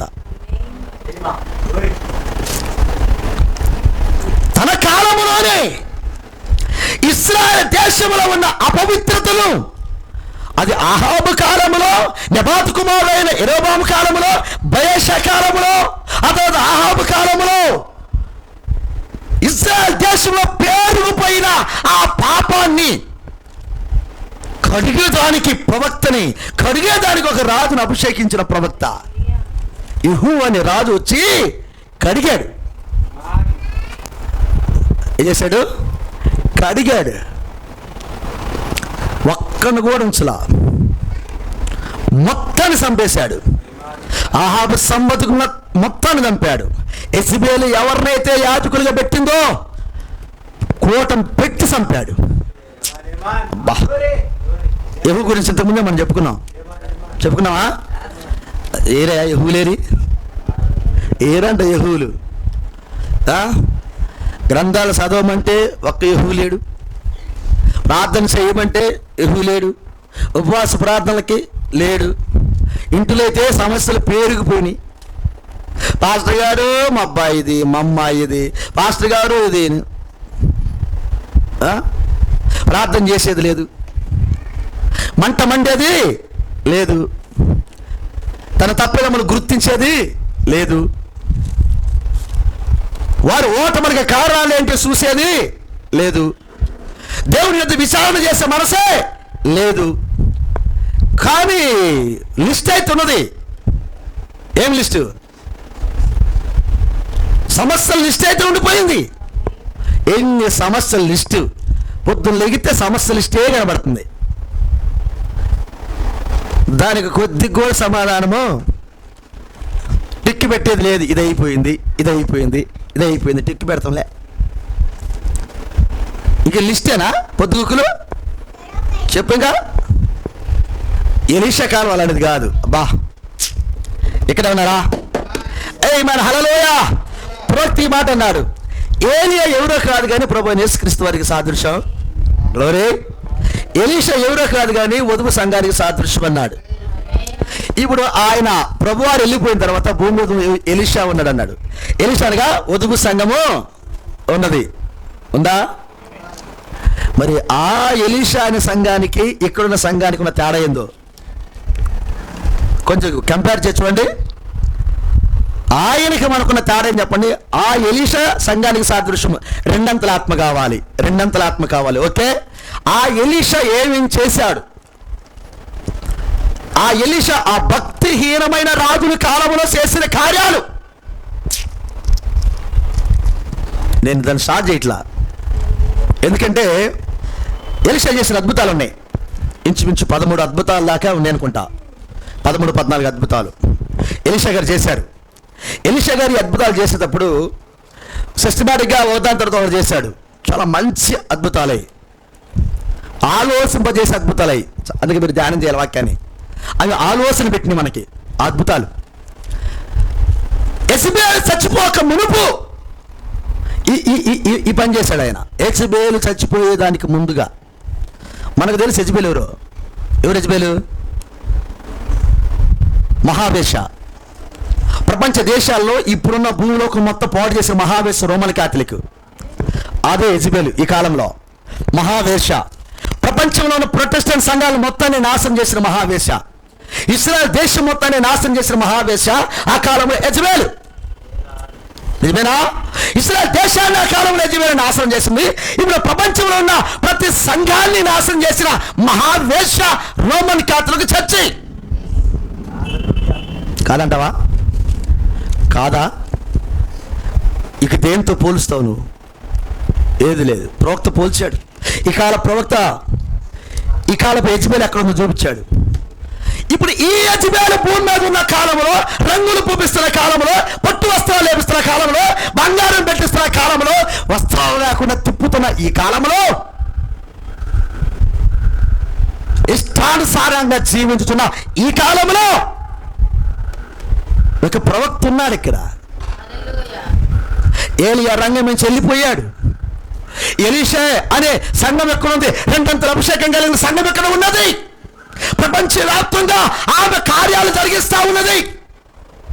ఏమేం చేసింది ఎలీషా? ఏమేం చేశాడు? ఒక్కొక్కటి చిన్నగా మీ లోపలికి వెళ్ళాలి. నా కోరిక. ఎలీషా ఏం చేశాడు? ఒక్కొక్కటి లోపలికి వెళ్ళాలి. ఈ కాలంలో అవి జరుగుతున్నదో చూడాలి నువ్వు. ఒక 13-14 చేశాడు ఆయన. అవునా? ఇది జరిగేటప్పుడు ఈ అహస్య అనేవాడు, యెహోరాము అనేవాడు ఉన్న రంగం మీద ఈ వార్తలు వెళ్తున్నాయి.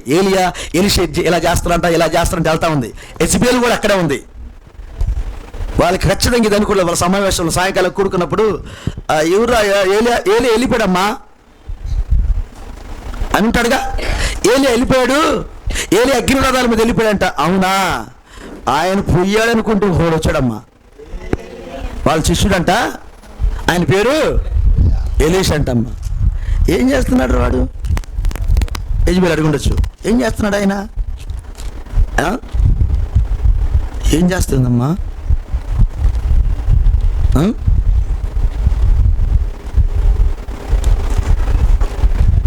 సిరియా రాజు అంతఃపురంలో చెప్పుకున్న గుసగుసలు ఈయన వింటున్నాడంటమ్మా.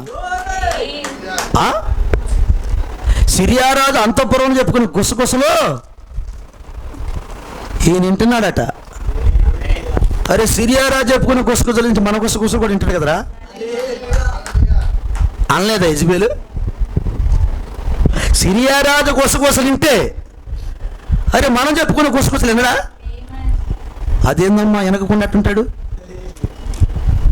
తలనొప్పి ఏలియాతో పోయింది అనుకుంటే ఏందా తలనొప్పి ఎక్కువైంది. ఏలియా ఇలాంటి వాడు కాదుగా.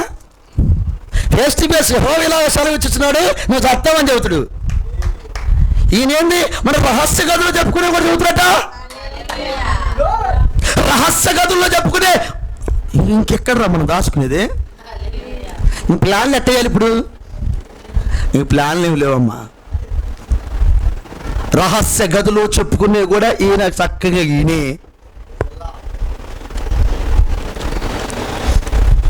వాళ్ళు ఆనందించేది ఏంటంటే సిరియా రాజంటే శత్రువు దగ్గర ఉండే సమాచారం అంతా చెప్పి ఒక ప్రవక్త ఉన్నాడు. అమ్మా దేవునికి స్తోత్రం, మాకు ఒక మంచి ప్రవక్త ఉన్నాడు, మనం యుద్ధాలు చేయొచ్చు అనుకున్నాడు. కానీ వీళ్ళ రహస్యాలు కూడా చెబుతున్న సంగతి మర్చిపోయారు. హల్లెలూయా. యెజబెలు ఏం చేస్తుందో యెహోవాకి ఏం తెలుసు? ఆయన రాజు, ఆయనకేం తెలుసు? యెజబెలు ఏం చేస్తుందో, యెజబెలు ఎలా చంపాలో, యెజబెలు ఎప్పుడు చంపాలో యెహోవాకి ఏం తెలుసు? స్కెచ్ మరి స్కెచ్ సార్. ఎలీషాదది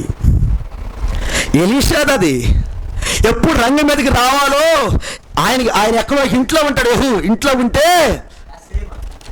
ఆ కూరలు ఎలా కూర్చొని ఆ రచ్చబండి దగ్గర కూర్చొని మాట్లాడుకుంటూ ఒక వ్యక్తి వచ్చి అబ్బాయి తొక్కనంది రా అన్నాడు. ఇట్లా అన్నాడు. ఏందన్నాడు? రా తొందరరా అన్నాడు. ఆ ఇంట్లో తీసుకెళ్ళి తలిపేశాడు. వచ్చిన ప్రవక్త యెహోవా ఇలాగే చదివేస్తున్నాడు, ఇశ్రాయేలు దేశం మీద నేను రాజుని చేశాడని, దేవుడు రాజుని చేశాడని నూనె తీసుకుని ఎత్తున పోశాడు. తలుపు తీశాడు, పరిగెడుతూనే ఉన్నాడు. రచ్చబండి దగ్గర కూర్చొని అడుగుతున్నాడు, రే ఎవడు వాడు వచ్చి ఉరుగుతున్నాడు, వాడేవాడు ఏం చెప్పి వెళ్తాడు అన్న. యెహోవా రాజు అయ్యాడు అన్నాడు. హల్లెలూయా. యెహూరాజు అయితే యెహోరాం సంగతి ఏందిరా, ఆహాజ్యా సంగతి ఏంటంటే ఇంక చూద్దు గారి సంగతి ఏందో. హల్లెలూయా. యెహోవా ఇలాగ సెలవిస్తున్న మాటతో యెహూ రంగం మీదకి వస్తే ఏమా ఎక్కడో లోపల కూర్చొని మంట పెట్టింది ఎలీషా. ఈ మంట పెట్టింది ఎవరు తెలిసిన? ఎలీషా. ఎవడికి తెలియదు ఈ సంగతి. ఈ మంట పెట్టింది ఎలీషా. ఇక్కడ ఉన్నారు సార్. యెజ్బేలును చంపడానికి, ఆహాబు కుమారుడైన యెహోరామును చంపడానికి, అహజ్యాన్ని చంపడానికి వీళ్ళిద్దరు చంపిన ఆయన. యెజ్బేలు కూడా చంపాడు. ఒకేసారి రథం మీద ఉండి ఇద్దరిని లేపిండు. ప్రాణం తీసుకుని వదిలితే యెహోరాముకి వెనకాల దిగితే గుండెల నుంచి బయటకు వచ్చింది. అట్ట కొట్టిండు. ఆ అహజ్యా అనేవాడు ఊరికిండు పాపం. అరే నేను అనవసరంగా వచ్చి చిక్కుకున్నానంటే వాడిని కూడా బాధారు. వాడి ఇంటికి పోయి తెచ్చిండు. వాడి ఇంటికి వెళ్ళి తెచ్చాడు. వదిలిపెట్టాడా వాళ్ళ అమ్మనే? ఎవరిని? యెజ్బేల్ని. దాన్ని పుట్టిన పిల్లలు వదిలిపెట్టాడు 70 మందిని. అది డబ్బులిచ్చి పోషించిన దాని ప్రవక్తలు వదిలిపెట్టాడా? వీళ్ళందరికీ అసలు ఈ మంట పెట్టింది ఎవరు? ఎవరు సార్? యెహూకి ఈ మంట రేపింది ఎవరు అసలు? ఎవరు? దేవుడు మిమ్మల్ని దీవించుగాక. ఉన్నారా మరి ఇక్కడ యెహూలు? ఎంటోమెస్ బిజినర్స్ సార్ ఉన్నారు ఇక్కడ మీరు? అక్కడికి కూడా రాసం లేదు.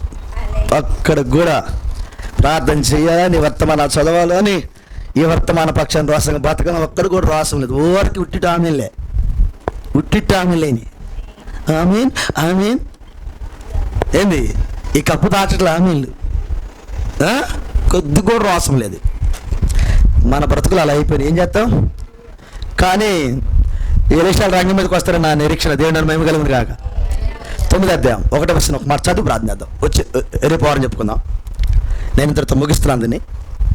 అంతటా 2వ రాజుల గ్రంథము 9వ అధ్యాయం 1వ వచనం. అంతటా ప్రవక్తకు ఎలీషా ప్రవక్తల శిష్యులు ఒకరిని పిలువనంపించి అతనితో ఇట్లను, నీవు నడువు బిగించుకొని ఈ తైలపు గిన్నె చేత పట్టుకుని రామోత్ గిలాదుకు పోయి అచ్చట ప్రవేశించినప్పుడు నింషికి పుట్టిన యెహోషాపాతు కుమారుడైన యెహూ ఎక్కడ ఉన్నాడని తెలుసుకొని అతను దర్శించి అతని సహోదరుల మధ్య నుండి అతన్ని చాటుగా రప్పించి లోపలి గదిలోకి అతన్ని పిలుచుకొని పోయి తైలపు గిన్నె తీసుకొని అతని తల మీద తైలము పోసి, నేను నిన్ను ఇశ్రాయేలు మీద పట్టాభిషిక్తునిగా శేషితుని యెహోవా సెలవిచ్చుచున్నాడని అతనితో చెప్పి ఆలస్యము సేక తలుపు తీసి పారిపోము. ఎవడా నిన్ను అడిగితే ఇంకేం చెప్పద్దు, నువ్వు ఉరికెత్తు.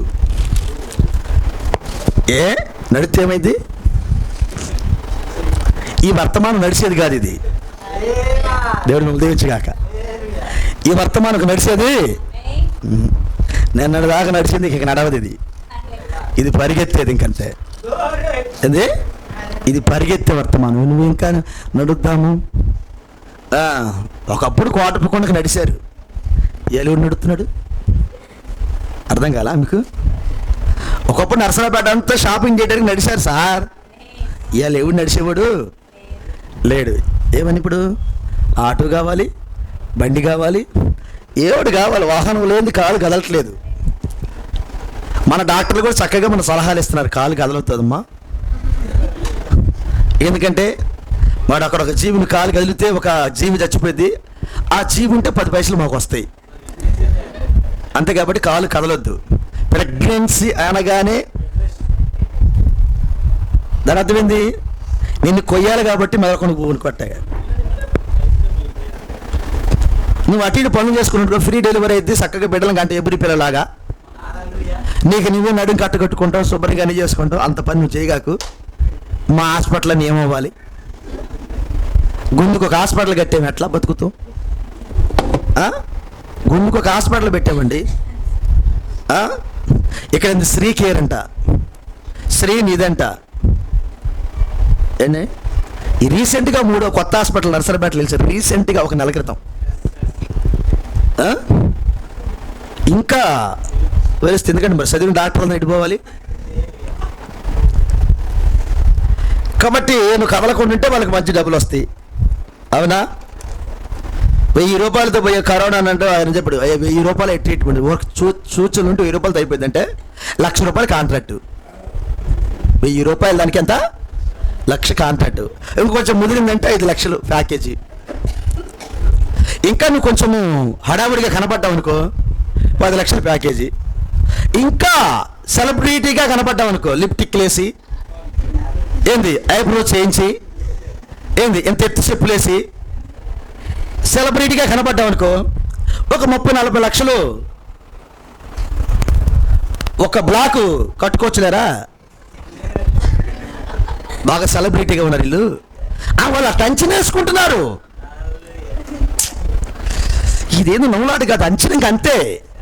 నేను చూడగానే అంచనా అయిపోతుంది. హాస్పిటల్కి వెళ్తే ఇప్పుడు ఎట్లాగా టచ్ చేసుకుని వెళ్ళగాక అర్థమైందా? ప్యాకేజీలు ఖచ్చితంగా రెడీ చేస్తున్నాడు. ఎందుకంటే ఈ రోజు దయాదాక్షణ లేవు కదా సార్. వాటికి ఉండి అంత ఏమేన్ హల్లెలూయా. ప్రభు మనం దీవించను గాక.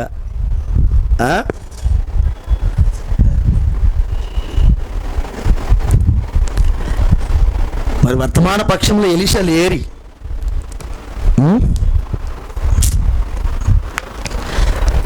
ఏరంటే ఎలీషాలు యెహూ లేరి ఎలీషా లేరి. రోసం కలిగిన యెహూ లేరి, రోసం కలిగిన ఎలీషా లేరి. ఎంతకాలం ఇలాగే బ్రతుకుదామో చెప్పండి.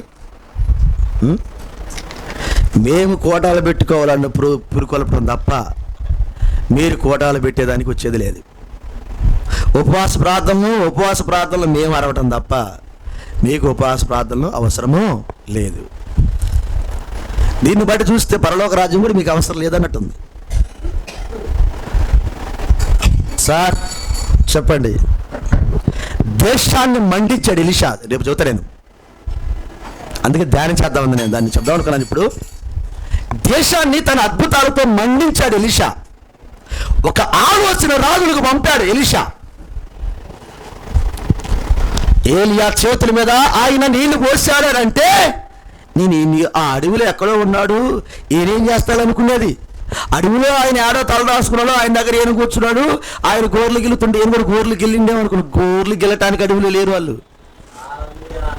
వాళ్ళ అడవిలో ఏం చేశారో ఇజ్రాయెల్ దేశాన్ని మండించి చూపించారు. ఎలీషా ఎలీషా ఎలీషా పేరు చెబితే మండింది ఇశ్రాయేల్ దేశం. ఇశ్రాయేల్ దేశమే కాదు, పక్క దేశాలు కూడా మండిని. అది ఎలీషా.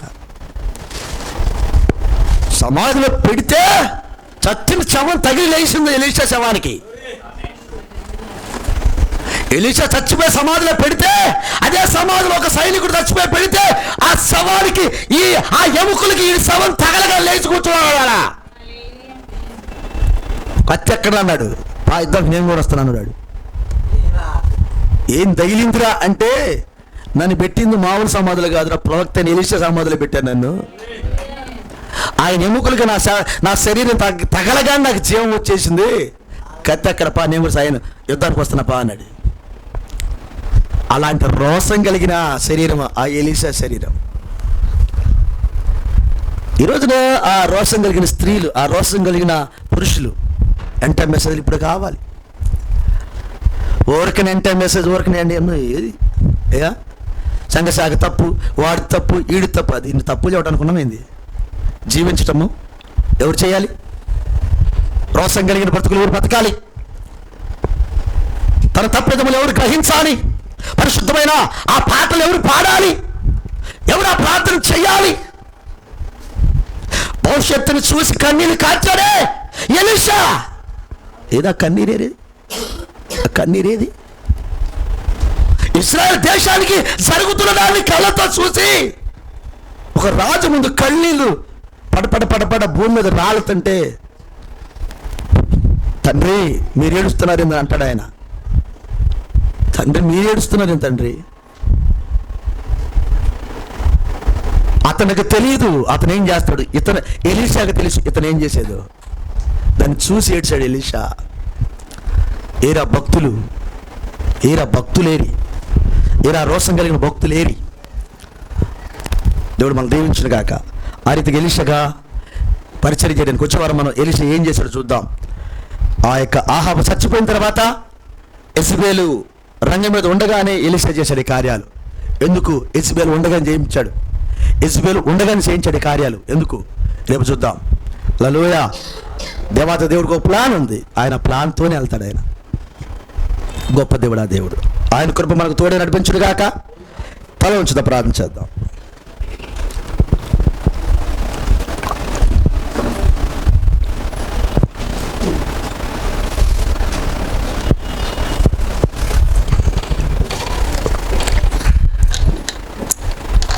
తలలో ఉంచుదా ప్రార్థన చేద్దాం.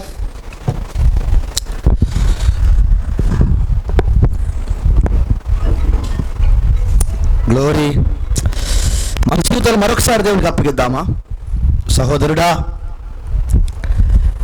దేవుడు మాట్లాడుచున్నాడు. ఆయన వాక్యం తన పిల్లల కొరకు నన్ను వాడుకోమని వాక్యము 2 చేతులు సాసి ఇక్కడ ఉన్నది. నన్ను వాడుకోండి. వాక్యం సజీవముగా ఇక్కడ ఉన్నది సహోదరుడా. ఆ వాక్యాన్ని వాడుకోవటానికి నీ ప్రాణాత్మ శరీరాలు సిద్ధంగా ఉన్నవా? నీ శరీరం సిద్ధంగా ఉన్నదా? మనం ఆహాబు కుమారుడైన అహజ్యాను చూసాం. ఇశ్రాయేలు దేశంలో దేవుడు లేడు అనుకొని ఎక్రోను దేవత దగ్గరికి వెళ్ళి బయల్జెబూబు అనే ఒక దేవత దగ్గర విచారణ చేయటానికి వెళ్ళాడు. దేవుడు ఖండించాడు దాన్ని. ఇజ్రాయెల్ దేశంలో దేవుడు లేడు అనుకున్నావురా? ఖండించాడు దేవుడు. ఈరోజు కూడా దేవుడు ఖండిస్తున్నాడు. దేవుడు ఎక్కడో లేడు. ఆయన నీ శరీరంలోనే ఉన్నాడు, నీతోనే ఉన్నాడు. ఆయన నీ శరీరాన్ని అపవిత్రపరుచుకుంటే, నీ శరీరాన్ని అపవిత్రపాలు చేసుకుంటే సహోదరుడు లెక్క చెప్పాలి, లెక్క చెప్పాలి. నీ శరీరాన్ని అపవిత్రం చేసుకోకు. శత్రువుకి నిలయముగా నీ శరీరాన్ని ఉంచుకో. దేవుడు వాడుకునే సమయం ఇది. ఏలియా ఆత్మ ఎలీషా మీద 2 పాలు వచ్చినట్టుగా ఈ కాలంలో ఆ ఎలీషా ఎవరో కాదు కానీ నువ్వే. ఆ ఏలియా ఎవరో కాదు కానీ ప్రభు యేసుక్రీస్తే. ఆయన ఆత్మల 2 పాలు కూడా సంఘానికి అవసరమై ఉన్నవి. పొందుకో, ఆయన ఆత్మను పొందుకో. పరిపూర్ణంగా నీ జీవితాన్ని దేవుడికి అప్పగించు. ఆయన ఎటు వెళ్ళమంటే అటు వెళ్ళు. ఎలీషా ఎటు ఏలియా ఎటు వెళ్ళాడు, ఎలీషా అటే వెళ్ళాడు. ఆయన ఎక్కడ ఆగలేదు. ఆయన ఎక్కడ ఆగలేదు. ఆయన పరలోక రాజ్యం వెళ్ళే స్థలానికి వెళ్ళాడు ఈయన కూడా. ఎందుకో తెలిసినా? ఇప్పుడు దేశానికి అవసరమైంది ఎలీషా. ఏలియా పని అయిపోయింది. తన పనిని దిగ్విజయముగా ఆయన ముగించుకొని వెళ్ళిపోయాడు. ఇప్పుడు నీ పని ఉన్నది. ఇప్పుడు నీ పని ఉన్నది సహోదరుడా, సహోదరి. మన పని ఇప్పుడు ఉన్నది. సోమరపోతులుగా ఉండటము దేవుడికి ఇష్టం కాదు. సమయాన్ని వృధా చేయటము దేవునికి ఇష్టం కాదు. నాకు కాదులేని దేవుడు చెప్పిన పనులను పక్కన పెట్టి సోమరపోతులుగా ఉంటాము, అది దేవుని చిత్తము కాదు. రోషం కలిగిన జీవితాలు అవసరం. ఇప్పుడు రోషం కలిగిన జీవితాలు అవసరం. తాను చెప్పిన పనిని తుచా తప్పకుండా, శక్తి లోపం లేకుండా ఆ పనిని జరిగించే విశ్వాస వీరులు ఇప్పుడు అవసరము. ఎలీషాలు అవసరము. ఎందుకు ఉండకూడదు నేను ఆ రీతిగా అనే ప్రశ్న వేసుకోవా? నేను ఎందుకు అలా ఉండకూడదు ప్రభువా? నేను ఈ సంఘానికి ఉపయోగపడకూడదు? నేను ఎందుకు సంఘములో ఇశ్రాయేలు దేశానికి ఎలీషా ఉపయోగపడితే నేను సంఘానికి ఎందుకు ఉపయోగపడకూడదు? ఎందుకు ఏమి తెలియని వాళ్ళకి ఎందుకు ఉండాలి? నాలో ఉన్న దేవుని శక్తిని ఎందుకు నేను అలాగే వృధా చేయాలి? ఎందుకు నేను సమర్పించుకోకూడదు? ఒక తీర్మానం చేస్తావా? ప్రార్థన చేసేవారు లేరు ఇక్కడ, బైబిల్ చదివేవారు లేరు, స్వార్థ పక్షమున పోరాడేవారు లేరు, స్వార్థ పొలంలోకి వచ్చేవారు లేరు, వర్తమానాలు చదివేవారు లేరు, నశించిపోయే ఆత్మల పట్ల భారం కలిగిన హృదయాలు కలిగిన వారు లేరు. సహోదరుడా, ఈ మధ్యాహ్న వేళలో మరి ఈ పనులను చేయటానికి మరి నువ్వు ఇక్కడ ఉండి చూస్తూ, నువ్వు నీ కళ్ళతో చూస్తూ ఊరుకుంటే న్యాయమా? అది న్యాయమా? అది న్యాయమేనా? పరిశుద్ధాత్మను దుఃఖపెట్టడం న్యాయమేనా? నీకు ఇవ్వబడిన విలువైన పనిని చెయ్యకుండా పరిశుద్ధాత్మను దుఃఖపెట్టడం న్యాయమేనా? ఒక మంచి తీర్మానం ఇప్పుడేం చేయవా? ఒక మంచి ఆలోచన ఇప్పుడేం చేయవా? ఒక మంచి దేవాది దేవుడితో నిబంధన ఇప్పుడైనా చెయ్యవా? దేవాది దేవుడితో జీవించడానికి ఇప్పుడైనా ఒక తీర్మానం తీసుకోవా? ఇంకా ఇంకా రక్షింపబడిన వారు ఎవరన్నా ఉంటే, ఇక్కడ ప్రభువైన యేసుక్రీస్తు నామములో బాప్తిసం పొందిన వారు ఎవరైనా ఉంటే సిద్ధపడవా? ఎంతకాలము దేవుని యొక్క కృపను త్రోసివేస్తావు? దేవుడి కృపను త్రోసివేస్తావు సహోదరి, సహోదరుడా. ఇప్పుడైనా ప్రభువైన యేసుక్రీస్తు నామములో బాప్తిసం పొంది నీ పాపములు కడిగి వేసుకొని దేవుడు పని చేయడానికి ఎలీషా రంగం మీదకి వచ్చినట్టు రంగం మీదకి రావా?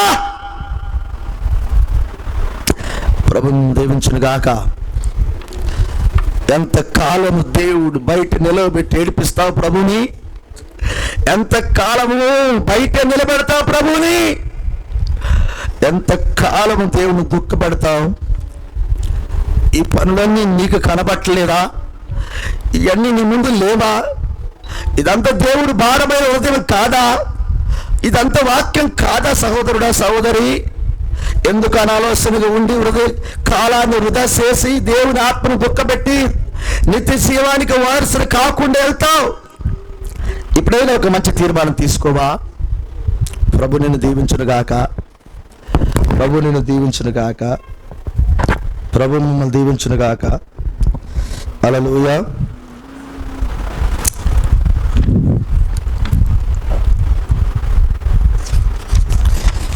కృప కలుగునుగాక.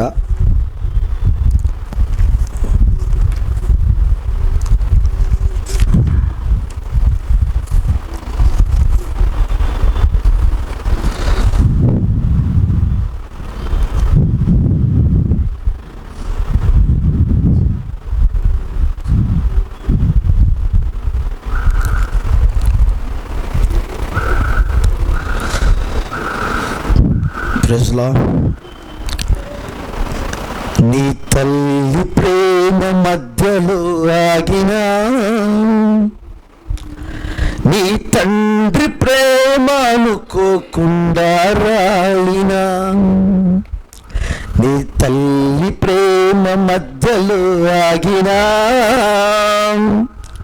నీ తండ్రి ప్రేమ అనుకోకుండా రాలినా, అంతము వరకు ఆదుకునే ప్రేమ, ప్రేమ అంతము వరకు ఆదుకునే ప్రేమ, ప్రేమ రాకడ వరకు రక్షించే యేసుక్రీస్తు ప్రేమ, నీ రాకడ వరకు రక్షించే యేసుక్రీస్తు ప్రేమ. ప్రేమ ప్రేమ ప్రేమ ఇది 7 ముద్రల ప్రేమ, ప్రేమ ప్రేమ ప్రేమ ఇది ఏర్పాటు ప్రేమ, ప్రేమ ప్రేమ ప్రేమ ఇది 7 ముద్రల ప్రేమ, ప్రేమ ప్రేమ ప్రేమ ఇది ఏర్పాటు ప్రేమ. నీ తల్లి ప్రేమ మధ్యలో ఆగినా, నీ తండ్రి ప్రేమ అనుకోకుండా రాలినా, నీ తల్లి ప్రేమ మధ్యలో, నీ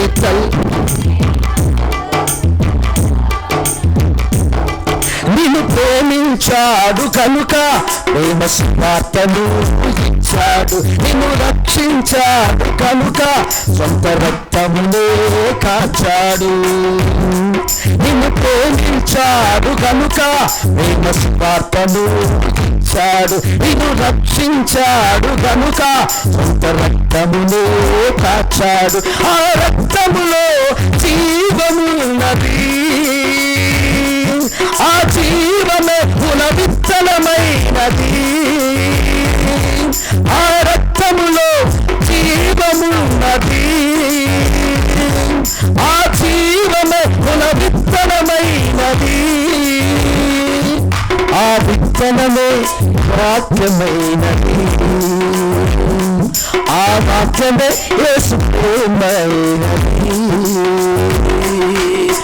మా ప్రేమ ప్రేమ 7 ముద్రల ప్రేమ, ప్రేమ ప్రేమ ఏర్పాటు ప్రేమ, ప్రేమ ప్రేమ ఇది 7 ముద్దల ప్రేమ, ప్రేమ ప్రేమ ప్రేమ ఇది ఏర్పాటు ప్రేమ.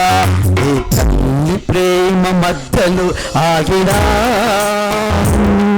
నీ తండ్రి ప్రేమ అనుకోకుండా రాలినా, నీ తల్లి ప్రేమ మధ్యలో ఆగినా,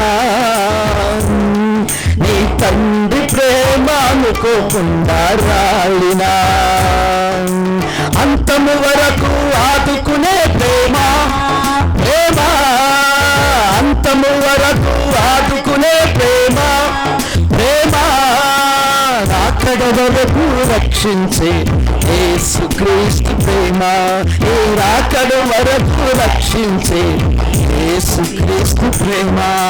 ప్రేమ ప్రేమ ప్రేమ ఇది 7 ముద్దల ప్రేమ, ప్రేమ ప్రేమ ప్రేమ ఇది ఏర్పాటు ప్రేమ, ప్రేమ ప్రేమ ఇది 7 ముద్రల ప్రేమ, ప్రేమ ప్రేమ ప్రేమ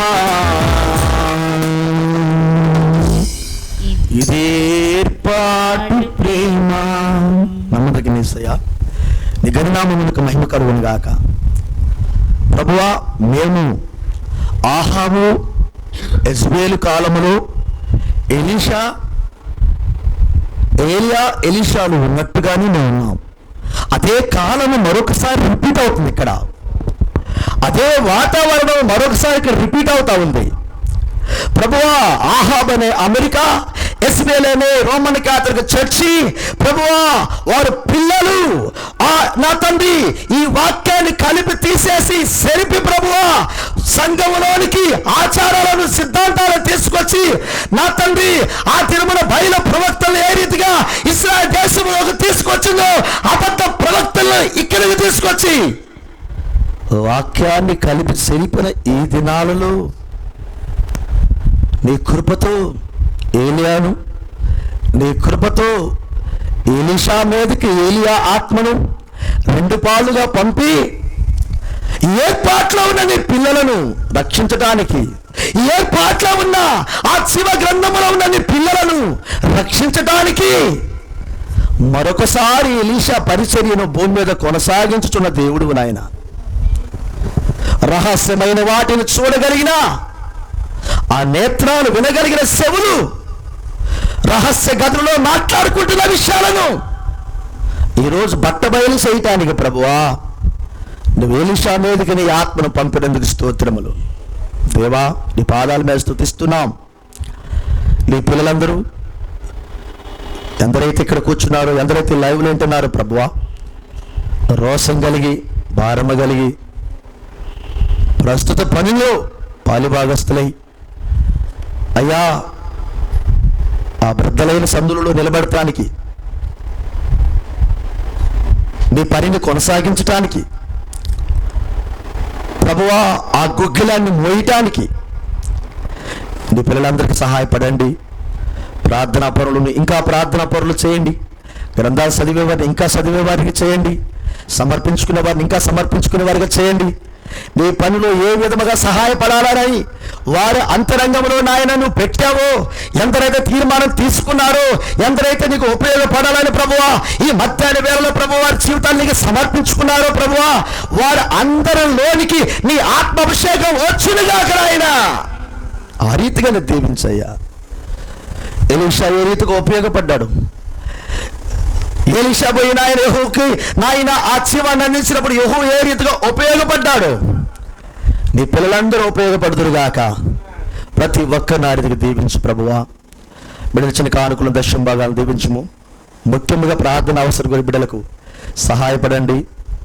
నువ్వు ప్రార్థన విని మరిచిపోయే దేవుడు కాదు, ప్రార్థన విని పక్కన పెట్టే దేవుడు కాదు, ప్రార్థన అవసరం రాసిన వారి యొక్క ఆలోచనలు పక్కన పెట్టే దేవుడు కాదు, తగు సమయంలో వారి అవసరం తీర్చే దేవుడు అయినందుకు స్తోత్రములు దేవా.